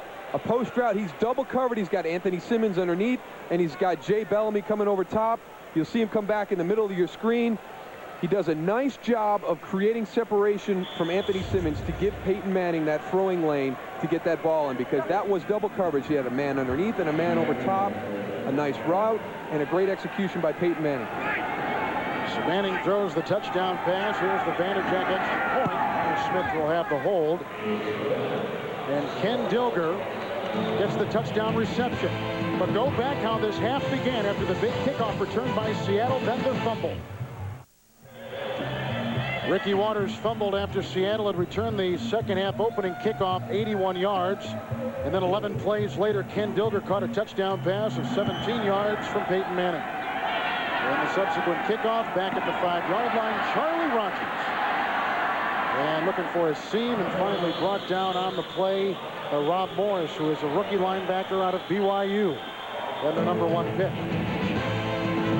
So Ricky Watters looking for revenge, his team down by 10. From the 26-yard line, 1st and 10. Seattle trailing 27-17. We're mid-stages of the 3rd quarter. Play action by Hewitt, who had a brilliant 1st half. Wide open. Hits his rookie wide receiver, Darrell Jackson.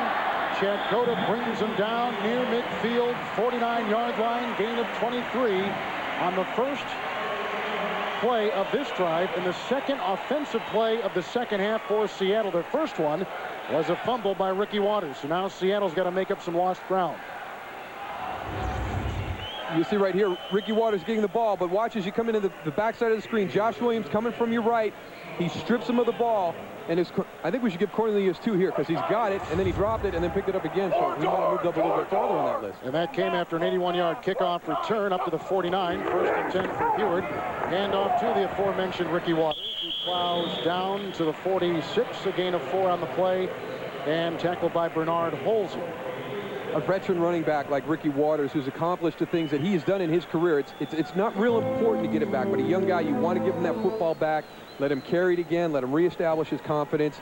But Ricky Waters, you know, he knows what he's all about. He knows that happens if you're going to carry the ball that much. He's a fierce competitor, but he's going to want that ball back to make amends for that fumble on that last drive. Jets had a sizable lead on New England. 2nd down and 6 from the 47. Earl Jackson on the move. Heyward to the sideline looking for Dawkins. He's had a big day, and he's close to a first down at the 41-yard line. Macklin on the coverage. Give him the first down to the 40-yard line. Gain of 7. Earlier in the game, he had a 40-yard reception, which set up a touchdown for Seattle. His 4th catch today, and 88 yards through the air. And this shows you the strength of Brock Huard's arm again, throwing from that opposite hash, and this one on a quick out. Unbelievable, the arm strength that Brock Huard has. I think that is the difference. That was one of the separating factors between him and John Kittle. Huard was a 3rd-round pick in that great quarterback class of a season ago. Great numbers now, 40-yard line. Play action fake on 1st and 10. Pocket crumbling. He's hit and sacked. Bratsky is on top of him, but Josh Williams, 96, the rookie from Michigan, hit him first, knocked him dizzy, and the 2nd sack registered today by the Colts defense. And there's Josh Williams right there, and he's taking advantage of that opportunity to start for Bernard Whittington. Now, the thing here, this is play action, but what Seattle does, they've only got one receiver downfield in the route.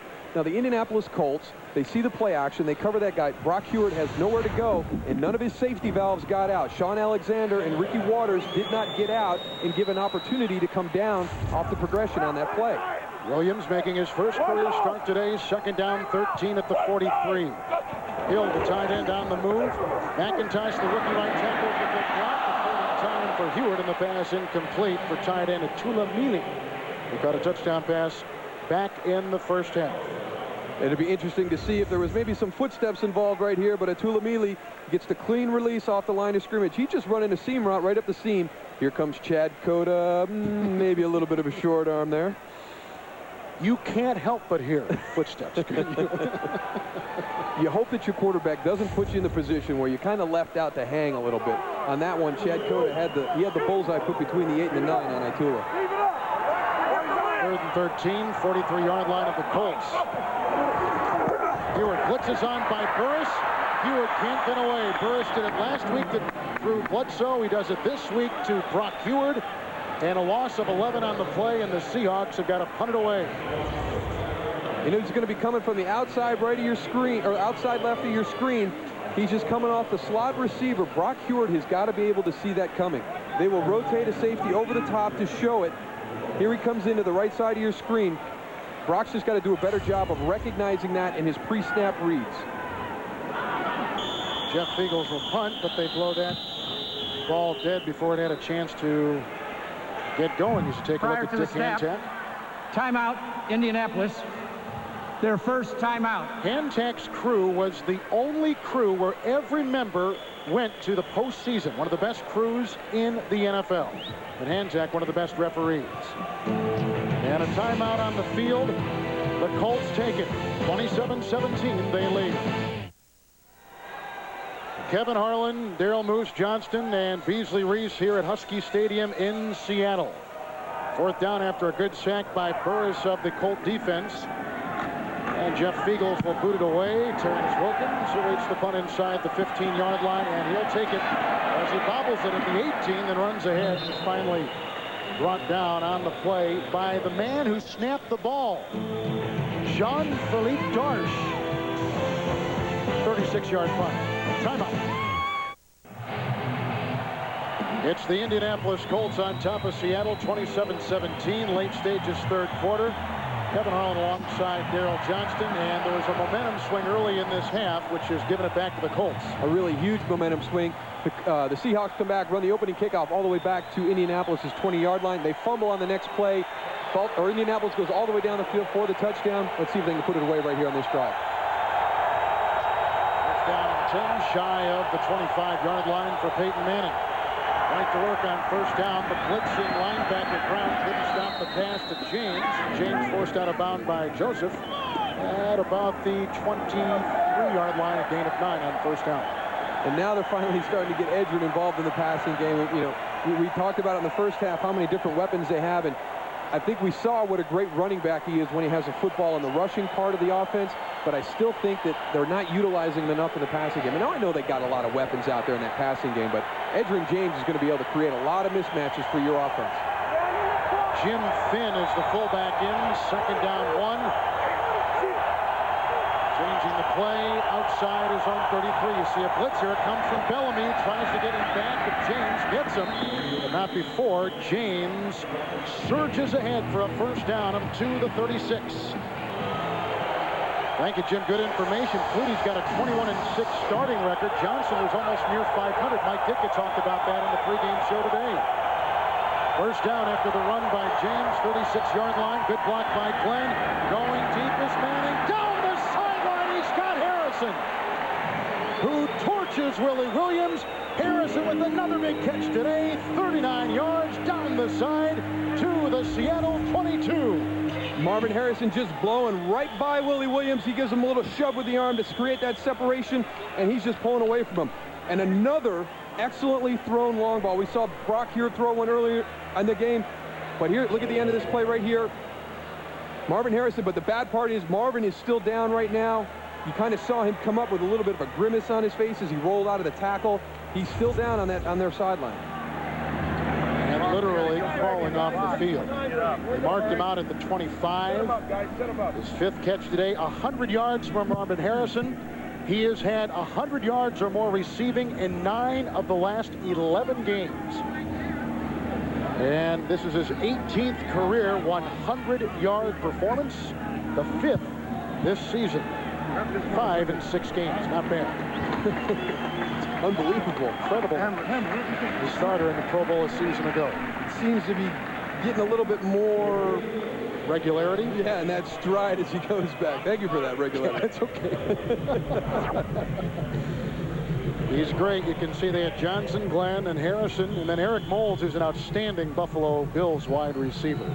You look at those names right there, and Marvin Harrison, he's the best one of that group, and that's a big statement because those are 4 very good wide receivers right there. Pathan will take his place at the bottom of your screen.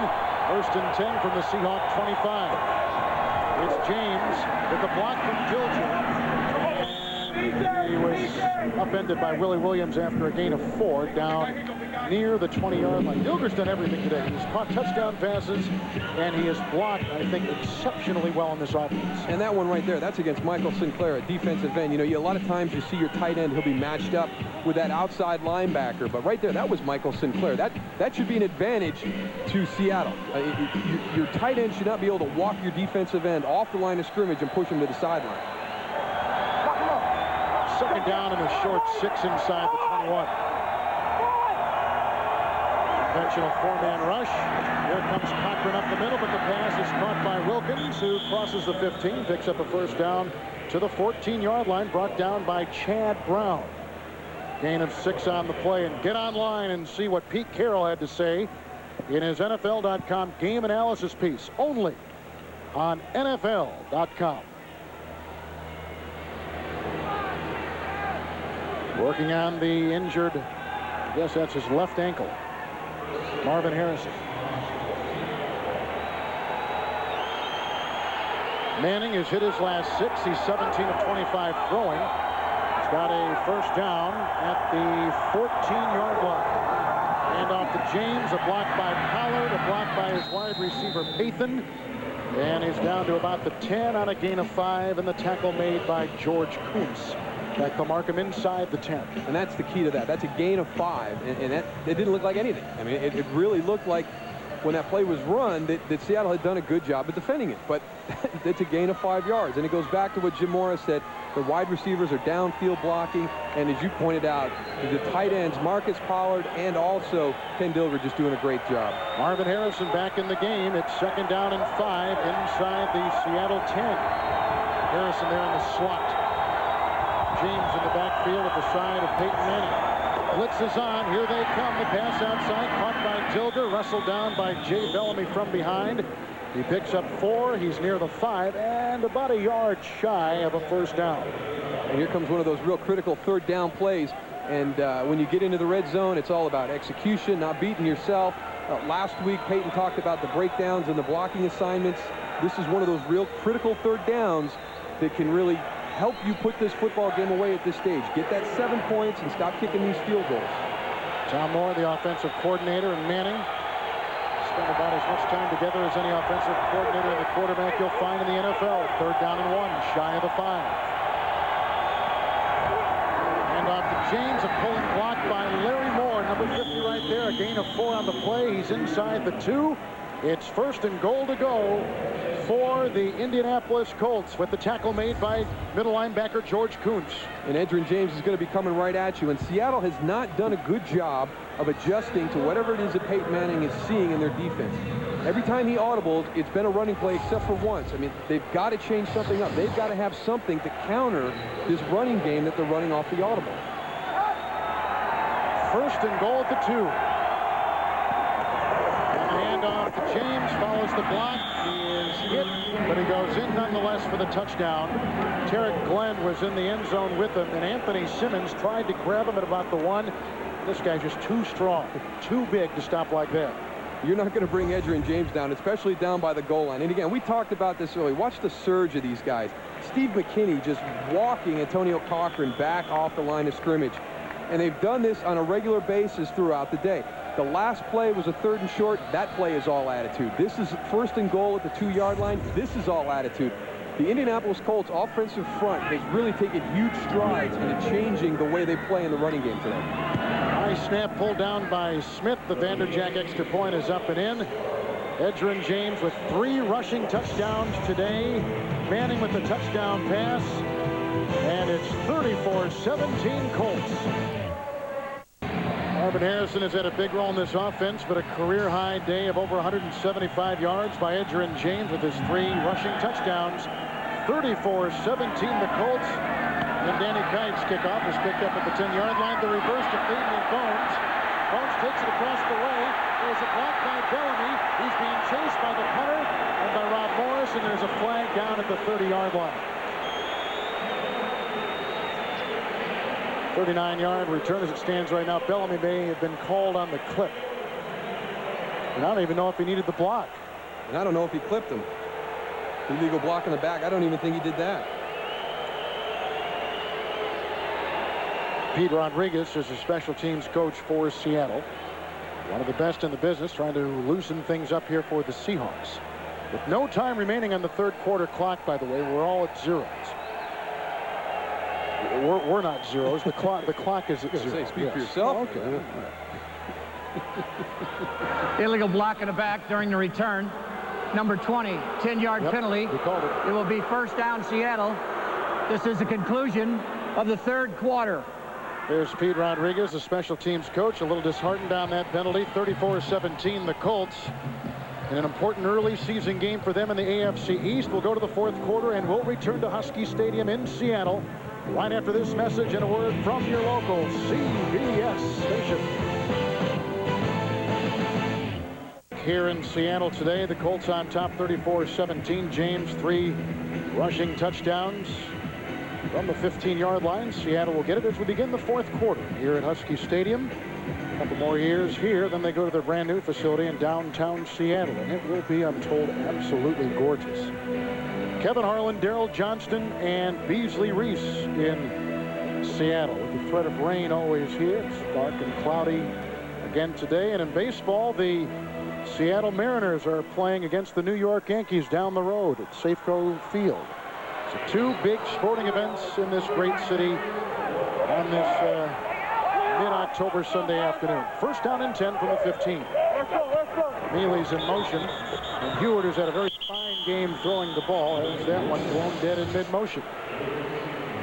False start is the initial call.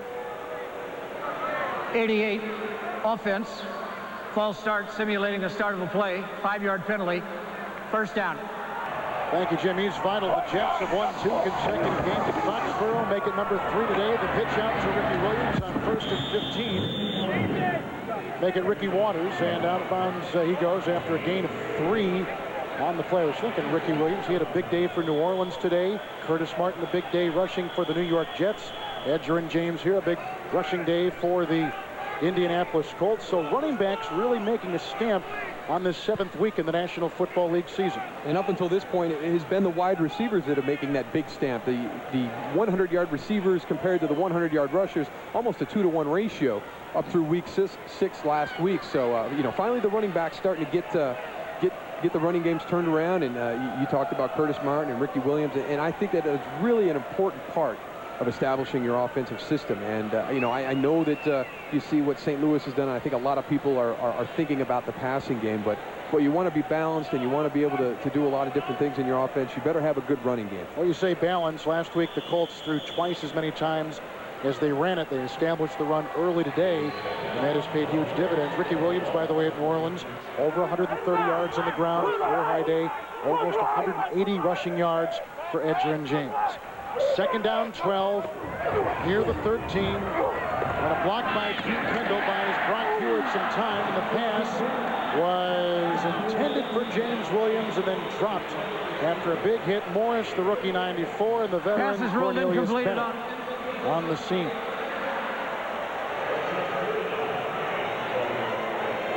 Cornelius Bennett trying to still move up that ladder in fumble recovery. Chasing Ricky Jackson for 2nd place. Now I want to see. Okay, all right. I thought, you know what? I think he's got possession of that ball with his feet on the ground. It looked like he was looking for something. I was trying to see if he's going to challenge it. I can see Moore reaching into his. Oh, now he waves it off. He was digging inside his pocket for the red handkerchief, then he waved it off. 3rd down, 12 from the 13-yard line for Brock Hewitt. A good block by Jones. Here comes Bransky, dumps it off. There's a block by Gray, and it goes off to Ricky Waters. A flag is thrown back at the 6-yard line on that screen pass, which right now stands for a gain of 7 yards. But it's against Seattle. Again, this was the least penalized team in the NFL going into last week. Then they had 12 against Carolina, and today holding. Seattle has had 5. Offense number 75. Penalty is declined. 4th down. Not good news. You don't want to hear that when you're getting ready to go jump on a red eye. Here's the punt by Fiegels, a horrible punt. Wilkins was back, and he's just going to back off and let it roll out of bounds at about the Colts 40-yard line. 40-yard punt on the bounce by Jeff Fiegels. Timeout. It is 34-17 Colts over the Seahawks. They need some help, and I found a former Seattle Seahawk. Let's look way up top in the sky. Terry Clark, wave at us. Terry Clark is working for us now. He's one of our top cameramen. He actually won an Emmy this year. So you didn't win a Heisman or a Super Bowl, Terry, but you got an Emmy. He's one of the best in the business. Back upstairs. We're lucky to have him. Thank you very much. That noise you hear is for the baseball game that has the Mariners on top of the Yankees 5-2 in the 5th inning. 34-17 here. Controlled by the Colts from the 40-yard line. 1st down and 10. Colts operating with 2 timeouts. And Edgerrin James brought down by Anthony Simmons after a gain of 3 up to the 43-yard line. 2nd down. And it shouldn't be too hard for the Seattle Seahawks defense to figure out what kind of plays they're going to be getting at this stage of the game. They're going to get a heavy dose of Edgerrin James, even though that's pretty much what they've been getting all afternoon. It's going to be a little bit more even in this situation to take some time off of that clock and get out of here with a victory. A much-needed victory in a very difficult AFC East. 2nd down, 7 up to the 43-yard line for Peyton Manning. Buffalo had a huge win in the East today in overtime, coming from behind to beat San Diego. Now 0-7. Play action by Manning. Great time to throw. Fires a pass, and it's caught at the 40-yard line of the Seahawks. Marvin Harrison picks up 17 on the play as he beats Sean Springs, the all-pro cornerback. He's now got 6 catches today for 128 yards. And it's more great play calling by me. You can figure why I'm up here in the booth being a broadcaster, because I have absolutely no coaching skills whatsoever. Peyton Manning running a play action to Edgerrin James and throwing it down the outside to Marvin Harrison. So that's why I'm up here. Well, you're doing a good job. Inside the 40, 1st down and 10. Here comes James again and breaks a couple tackles on his way, including that of Cortez Kennedy. Finally, Kerry Joseph got him. A gain of 12 on the play. And yet another Indianapolis first down. They're not giving up. They are really not. And that is a sign of a great football team. You know, they're not going to get to a certain point and then shut it down and just let the clock run out. They're going to be out there. They're going to be executing. They're going to continue to get better as a football team. And Edgerrin James is running as hard right now with a 17-point lead with 12 minutes to go in the game as he was when it started out. Number 32 with 32 carries and a career-high 189 yards. Near the 27 of Seattle. First down and 10. And another handoff. Edgerrin James, not much there. Plugging up the middle. Cortez Kennedy. That Oklahoma is playing. Yeah, they are for real good football. Last week they slaughtered Texas. Yesterday they beat Kansas State at Manhattan. Second down and 10. The blitz is on by Williams, and the throw, just throwing it away, is Peyton Manning. Why not? Williams was firing it off that corner, untouched and uncontended. Manning had hit 8 consecutive passes until that miss right there. Willie Williams, the ex-Pittsburgh Steeler.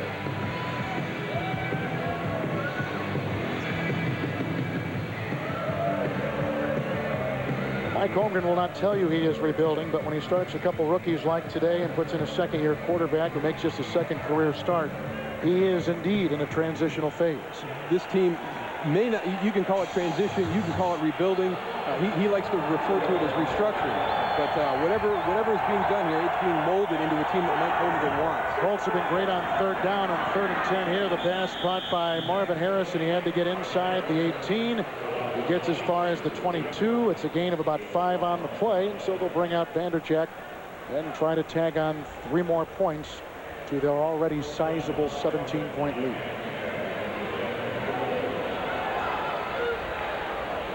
So Vanderjagt, who has kicked 2 field goals today, lines up for a 40-yarder. Hunter Smith with the hold, and rookie free agent Justin Snow with the snap. 40-yard try by Vanderjagt. And perfect. Well, he's been great.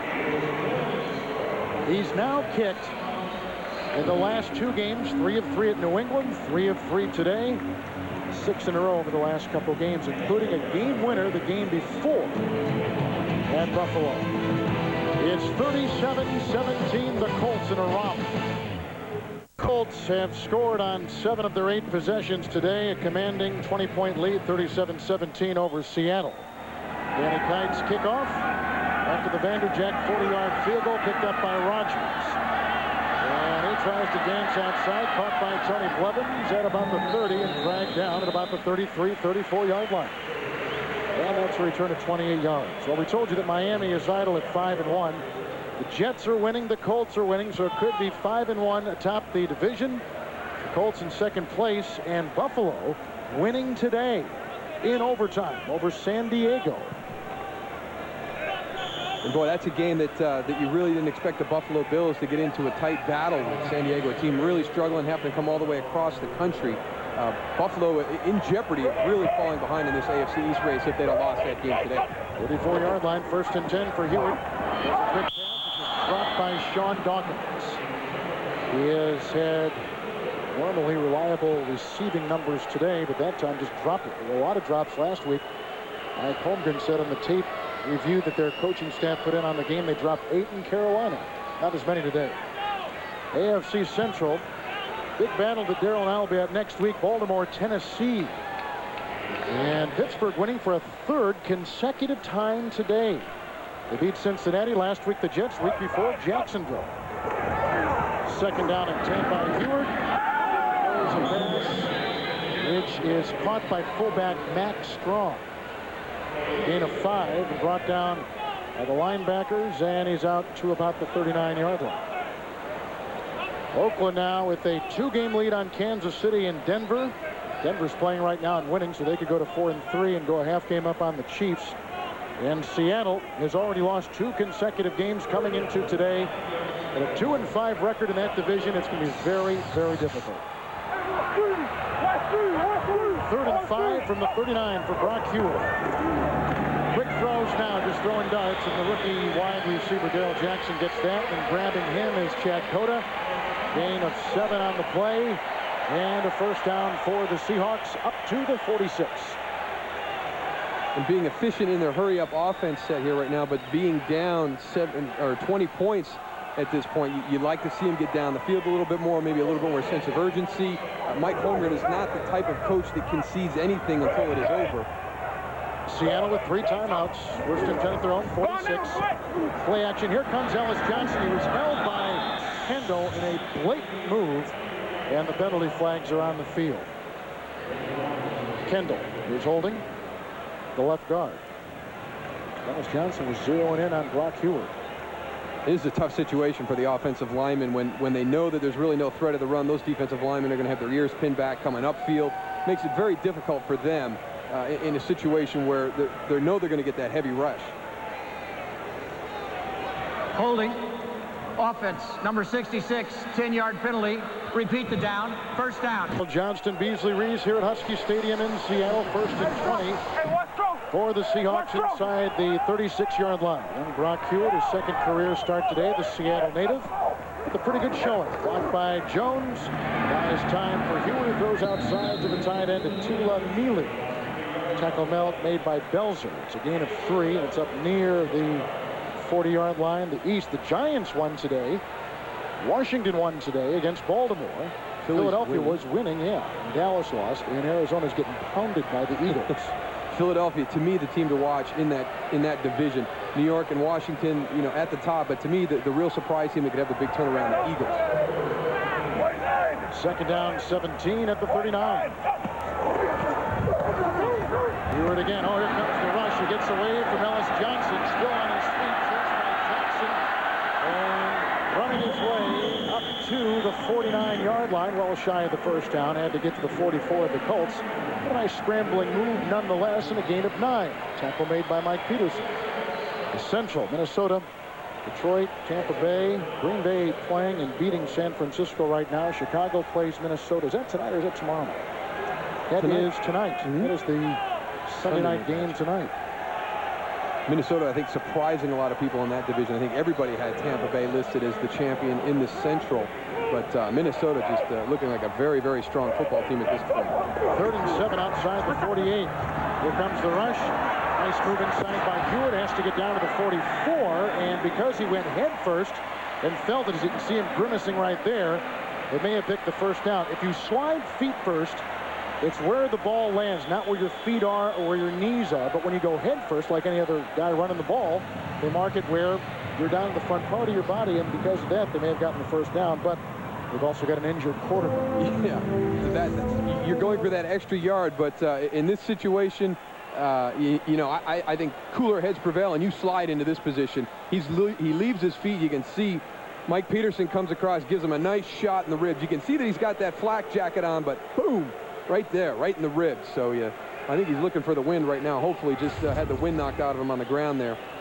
And John Kitna warms up on the sideline. He came in as starting quarterback this season. Glenn Foley was number 2, and Brock Huard, we just saw him down, he was number 3. And Mike Holmgren felt so good about what Brock Huard, who is now walking off under his own power, is doing. They got rid of the veteran Foley, put Huard at the second-string quarterback, and now he's already captured the starting role. Now, because he was injured, he's got to sit out of play, and they'll put John Kitna in the game. But they get a first down on his scramble. And you can see as he was coming off the football field, taking those deep breaths in, so that shot didn't do anything to the ribs. Looks like it just took the wind out of him. John Kitna, who was the darling of the AFC in the first 10 games of last season, and staggered as he went to the finish line last year. As the 1st and 10, he'll go right to work with the pass. Fires, and it's caught at the 30-yard line. Darrell Jackson gets it. A gain of 17 on the play. Mike Peterson with the tackle. The ball is spotted at the 26-yard line. And how about that? John Kitna sitting on the bench for 3.5 quarters, comes out and throws a strike to Darrell Jackson. He does a good job of getting David Macklin to turn his hips. He presses past that point where they sit on routes. He gets him to turn his hips, and he's able to shut it down and have a nice cushion right there. 8th play of the drive, 27-yard line of the Colts. Here goes Kitna again, providing great time. Throws a pass caught by Dawkins at the 15-yard line. Tackle made by Hollier. That's a gain of 12 and another Seattle first down. Is there time to come back in this game? They're down by 20 right now with 6.5 to play. You know, anything's possible. You get a quick score and get the onside kick, and John Kitna coming in, and he's showing no signs of being a guy that's been on the sideline for the entire part of this game. And we talked about the top. There is no controversy in Seattle anymore. It is Brock Huard's job. So maybe John's trying to just raise a few more eyebrows. 15-yard line, first down and 10. Kitna was whacked as he threw the ball inside. Hoyer was coming up. Cornelius Bennett was in there. And the incomplete pass intended for Karsten Bailey. As you take a look at the ex-Miami Dolphin, Dwight Hoyer. St. Louis winning today, and again, commanding fashion. New Orleans is the surprise in that division.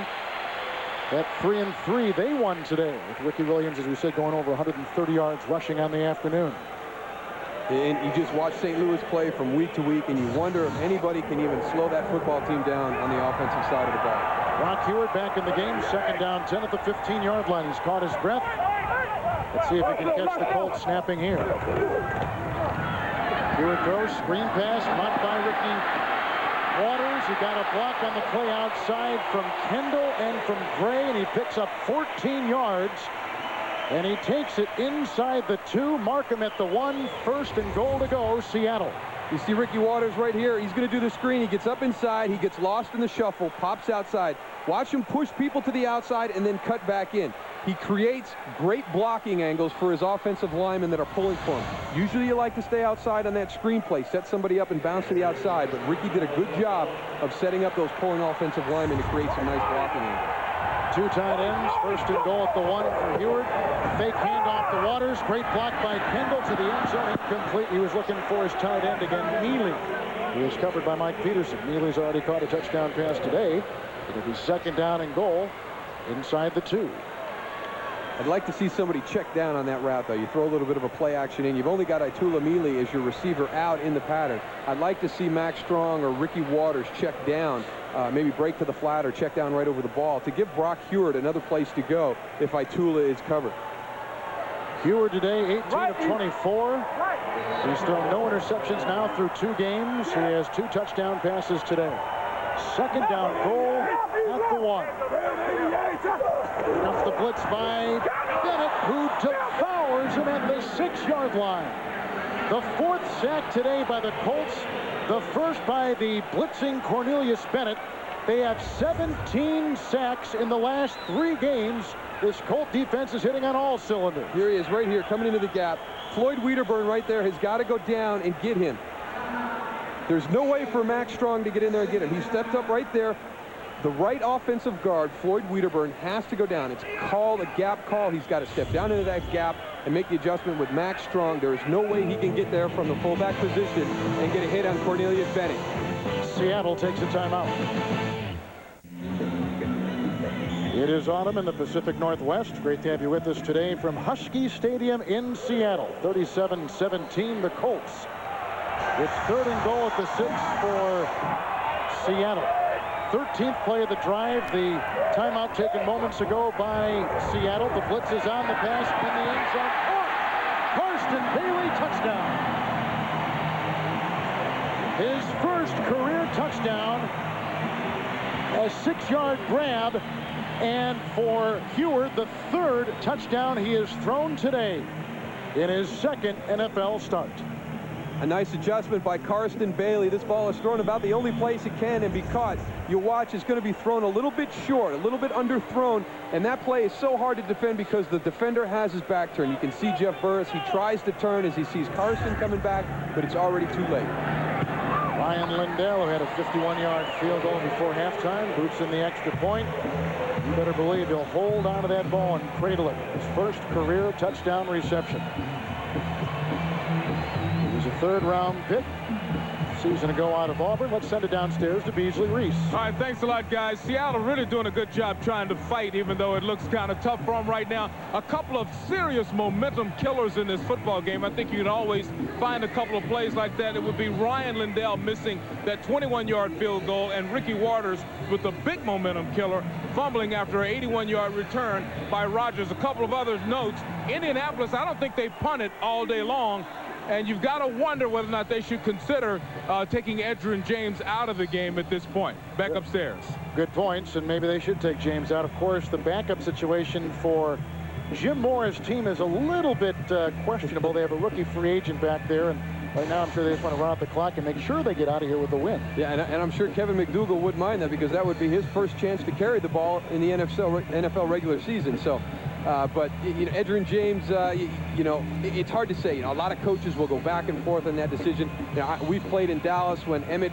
A lot of people thought that Emmett should have been out of a football game, and then you have that little tweak on a hamstring, or you know, maybe a little roll up on the ankle. So, you know, you're better safe than sorry. And this is not the season for the Indianapolis Colts. They've got a lot of football left to play to get into the position that they want to put themselves as they get into the postseason. And to have the success that they want to have, they have to have a healthy Edgerrin James. So, yeah, you might want to consider taking him out of the game at this point. And you saw Kevin McDougal, number 43. And here's the onside kick. No surprise here. Mike Peterson lost it, and Fabian Bones has it. He's out to the 45-yard line. It was bobbled by the linebacker Peterson. He coughed it up, much to the disgust of his coach Jim Mora, and Fabian Bones, a wide receiver and special teams man, grabbed it.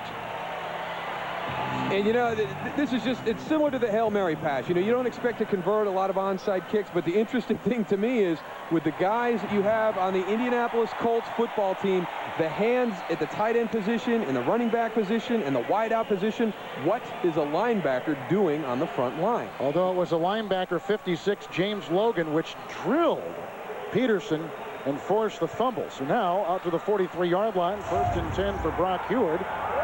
And a little bit of life shown in Seattle. Blocked by Jones. Here comes Bradsky, and he's devoured on the other side by Josh Williams. The rookie making his first career start today for the injured Bernard Whittington. The 5th sack today registered by the Colts defense. Josh Williams having a real nice game today. He has a sack right here. Remember, he was the guy that stripped Ricky Waters and talked about what Beasley talked about, that big momentum shift at the start of this half. Josh Williams having a real nice game today and replacing Bernard Whittington. Seattle 1 timeout, Indianapolis 2, 2nd down, 16, 37-yard line. Run back, now an empty backfield. There goes Waters. 2 tight ends.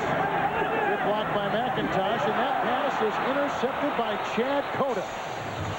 Cota picks him off. A flag has been thrown on the play, so we'll see if it stands. If it does, and it is against Seattle, they'll wipe that away with the Colt interception. That will be the first career NFL interception thrown by Brock Heward. Offense number 75. Penalty is declined. 1st down, Indianapolis. And Cota lassos his 2nd pick of the season. Mark Brunell, a left-hander in Jacksonville earlier, and a left-hander here in Seattle today in Brock Heward. And this is one of those balls that I think Brock Heward definitely would like to have back. You can see Chad Cota, Jeff Burris, and David Macklin all around the intended receiver. So one of those throws you don't want to make, but in this situation you're pressing a little bit. And here comes another one of those big momentum shifts that Beasley was talking about. You get the onside kick, but you turn around and give it back to him with the interception. So shy of midfield, Jim Finn is the lead back for Edgerrin James. He'll provide that block, as does McKinney. And a gain down to the 48-yard line. Gain of about 2.5 on the play as they took a look at Heward, who got whacked on that play. And one of the things we talked about, maybe getting Edgerrin James out of the lineup. He's got 192 yards right now. Maybe they're waiting to see if he can get to 200 before they take him out of the football game. 2nd down from the 47-yard line. 7 yards to go. James the call, follows the block of McKinney, then wrestled and brought down by Chad Brown. So maybe no gain at all on that play. Maybe a half yard. Let's see where they put it. So the clock continues to tick. 3.5 minutes remaining in the game. The Colts have 2 timeouts and Seattle has 1. The 2 turnovers for Holmgren's team proving to be very costly today, especially, as Beasley Reese just told us from the sideline, especially the one just at the beginning of the 2nd half, as they work on Heward's right knee. And there's the dejected Ricky Waters. He's splitting time with Sean Alexander, the rookie. His heir apparent. 3rd and 7. And quick throw across the middle, bobbled and dropped by Marvin Harrison. And he was open, but he had to get down to the 40. He was only at the 44, so it would have been tough to get the 1st down from there. And here is the first punt coming up for Indianapolis. who next week will play at home against New England, home against Detroit, and then they go to Chicago to begin the month of November. And looking forward to that New England game, I'm sure, after what happened last week. A little bit of revenge factored into that one. Number 1 punter in the NFL, Hunter Smith, gets this off the side of his foot, bouncing at the 15, takes a Seahawk bounce back to the 21. A flag is resting at the 49-yard line, and a penalty has been assessed the Colts, with 2:53 to play in the game.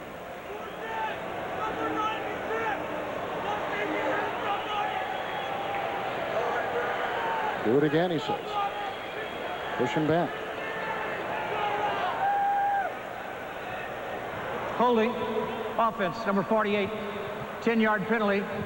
Repeat the down. 4th down. 48 is the long snapper, Justin Snow. So we'll get to take a look at Hunter Smith again. There's Snow, rookie free agent. Right here. And there is Smith, who played at Notre Dame. Number 1 punter in the National Football League, averaging 45.5 yards per punt in terms of net. Charlie Rogers back inside the 15-yard line. You and I may be the last ones remaining in this stadium, the way they're clearing out of here. There is a mass exodus going on over there. Another poor punt by Smith, picked up inside the 15 by Rogers, and the long snapper tripped him up. That was Justin Snow. So a 45-yard punt, 17-yard return. There's a look at Snow. Big day for Edgerrin James. This is the first of his 3 touchdowns. This a rumble of 26 yards. And they really got the ball rolling early in the football game with that run right there. They established that they had a new mentality coming into this game to run the football. So the offensive line continued to block well. And we talked about the 3rd and shorts and the 3rd and goal situation where it becomes an attitude thing. And they really had a much better attitude in establishing that run today as an offensive line. 29-yard line. John Kitna back in because of the bad knee for Heward. And the pass is caught by the tight end Mealy out near the 20. Make it 34-yard line. He picks up 5 on the play, and the Jets are crawling all over New England today. Patriots couldn't ride the wave of last week's win over Indianapolis. Jeff Burris is down for the Colts at the 33, and on Nate Denver will go to 4-3, and they'll be alone in 2nd place in the AFC West. Green Bay having a tough time with San Francisco. Is Amon Green, the ex-Seahawk running back, 2 rushing touchdowns. Packers still don't have Dorsey Levens back, and they need Levens in the worst way. Arizona's come back on Philadelphia a little bit. Some time remaining there, just a 10-point ball game. As you take a look at Jeff Burris. Burris was kind of the goat of last week. He was the one who had responsibility for Tony Simmons on the Hail Mary pass, and he's the one who did not cover New England tight end Eric Bjornsson on the fake field goal try, which resulted in a 1st down and then subsequently a touchdown. And as the team came out to line up for the field goal and Jeff Burris started to do his count on how many guys were on the field, Rod Rutledge noticed that and started trash talking to him to get him distracted, and then he actually got him to not look out to the outside, not recognize the lonesome end fake field goal attempt. So a lot of things had to go together on that play, and then Lee Johnson completing his first NFL pass. They hadn't executed that play all week long. It's 2nd down and 5. Burris walks off 34-yard line. Kitna using the moving pocket and throwing to his wide receiver Karsten Bailey, who got his first career touchdown pass. 39-yard line. 1st and 10. Snap by Chris Gray. Kitna with the pocket crumbling around and throws a pass, and it's caught by Sean Dawkins. It's a 1st down. Down to the 43-yard line of the Colts. It's a gain of 18 yards on the play, and the tackle made by Mustafa Muhammad. And we've reached the 2-minute warning. But it may be too little too late for the Seahawks. The Colts needed a win today in a big way. The injured Brock Heward played well, but it's been all Indianapolis. Back at Husky Stadium, where the Colts lead the Seahawks 37-24. Brock Heward has not moved. He had a full examination on the right knee. 1st and 10. Heward watches the guy replacing him, John Kitna, gets spun around. He threw it ahead on what looked like a shovel pass. And it was picked up inside by Chad Bradsky. They have not ruled yet, and now they finally do. He didn't rule until right there. John's pleading his case. He said, what was the deal? And Dick Antak was Fumble slow. recovered by Indianapolis. It is a First turnover, down. and the Colts get it.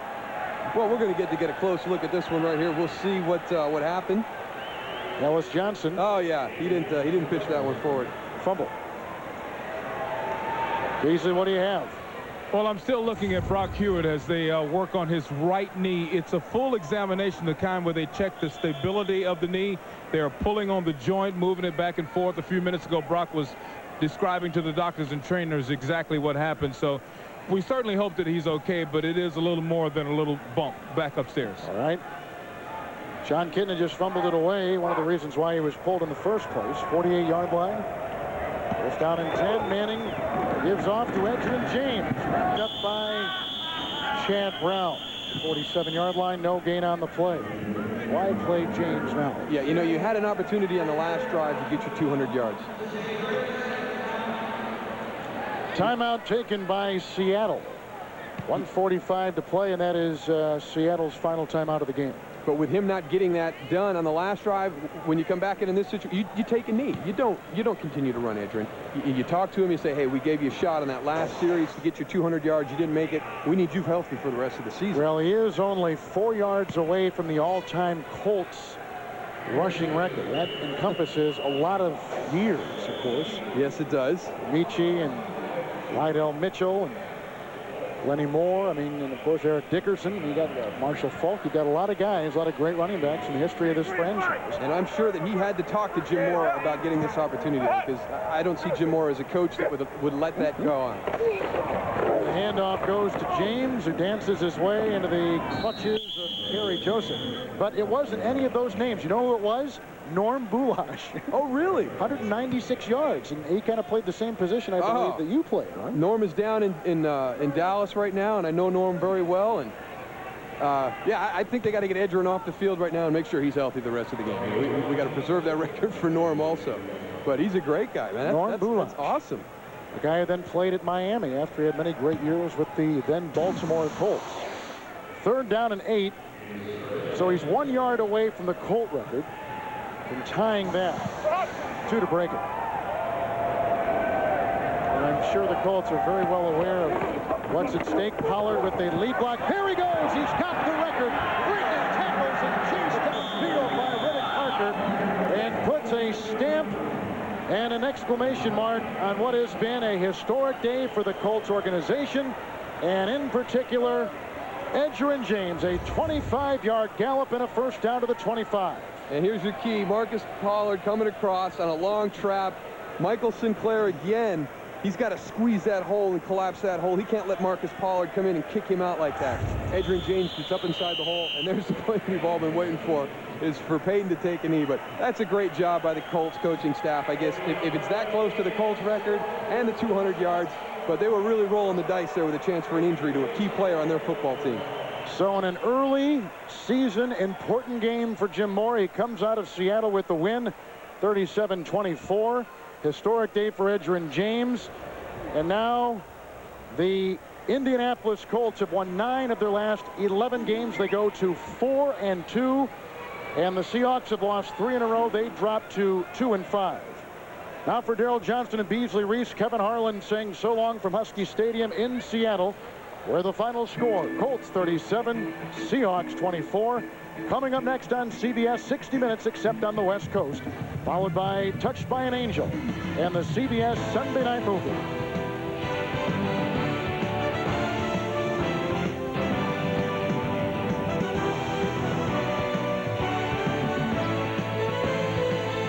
You've been watching the NFL on CBS, home of Super Bowl 35.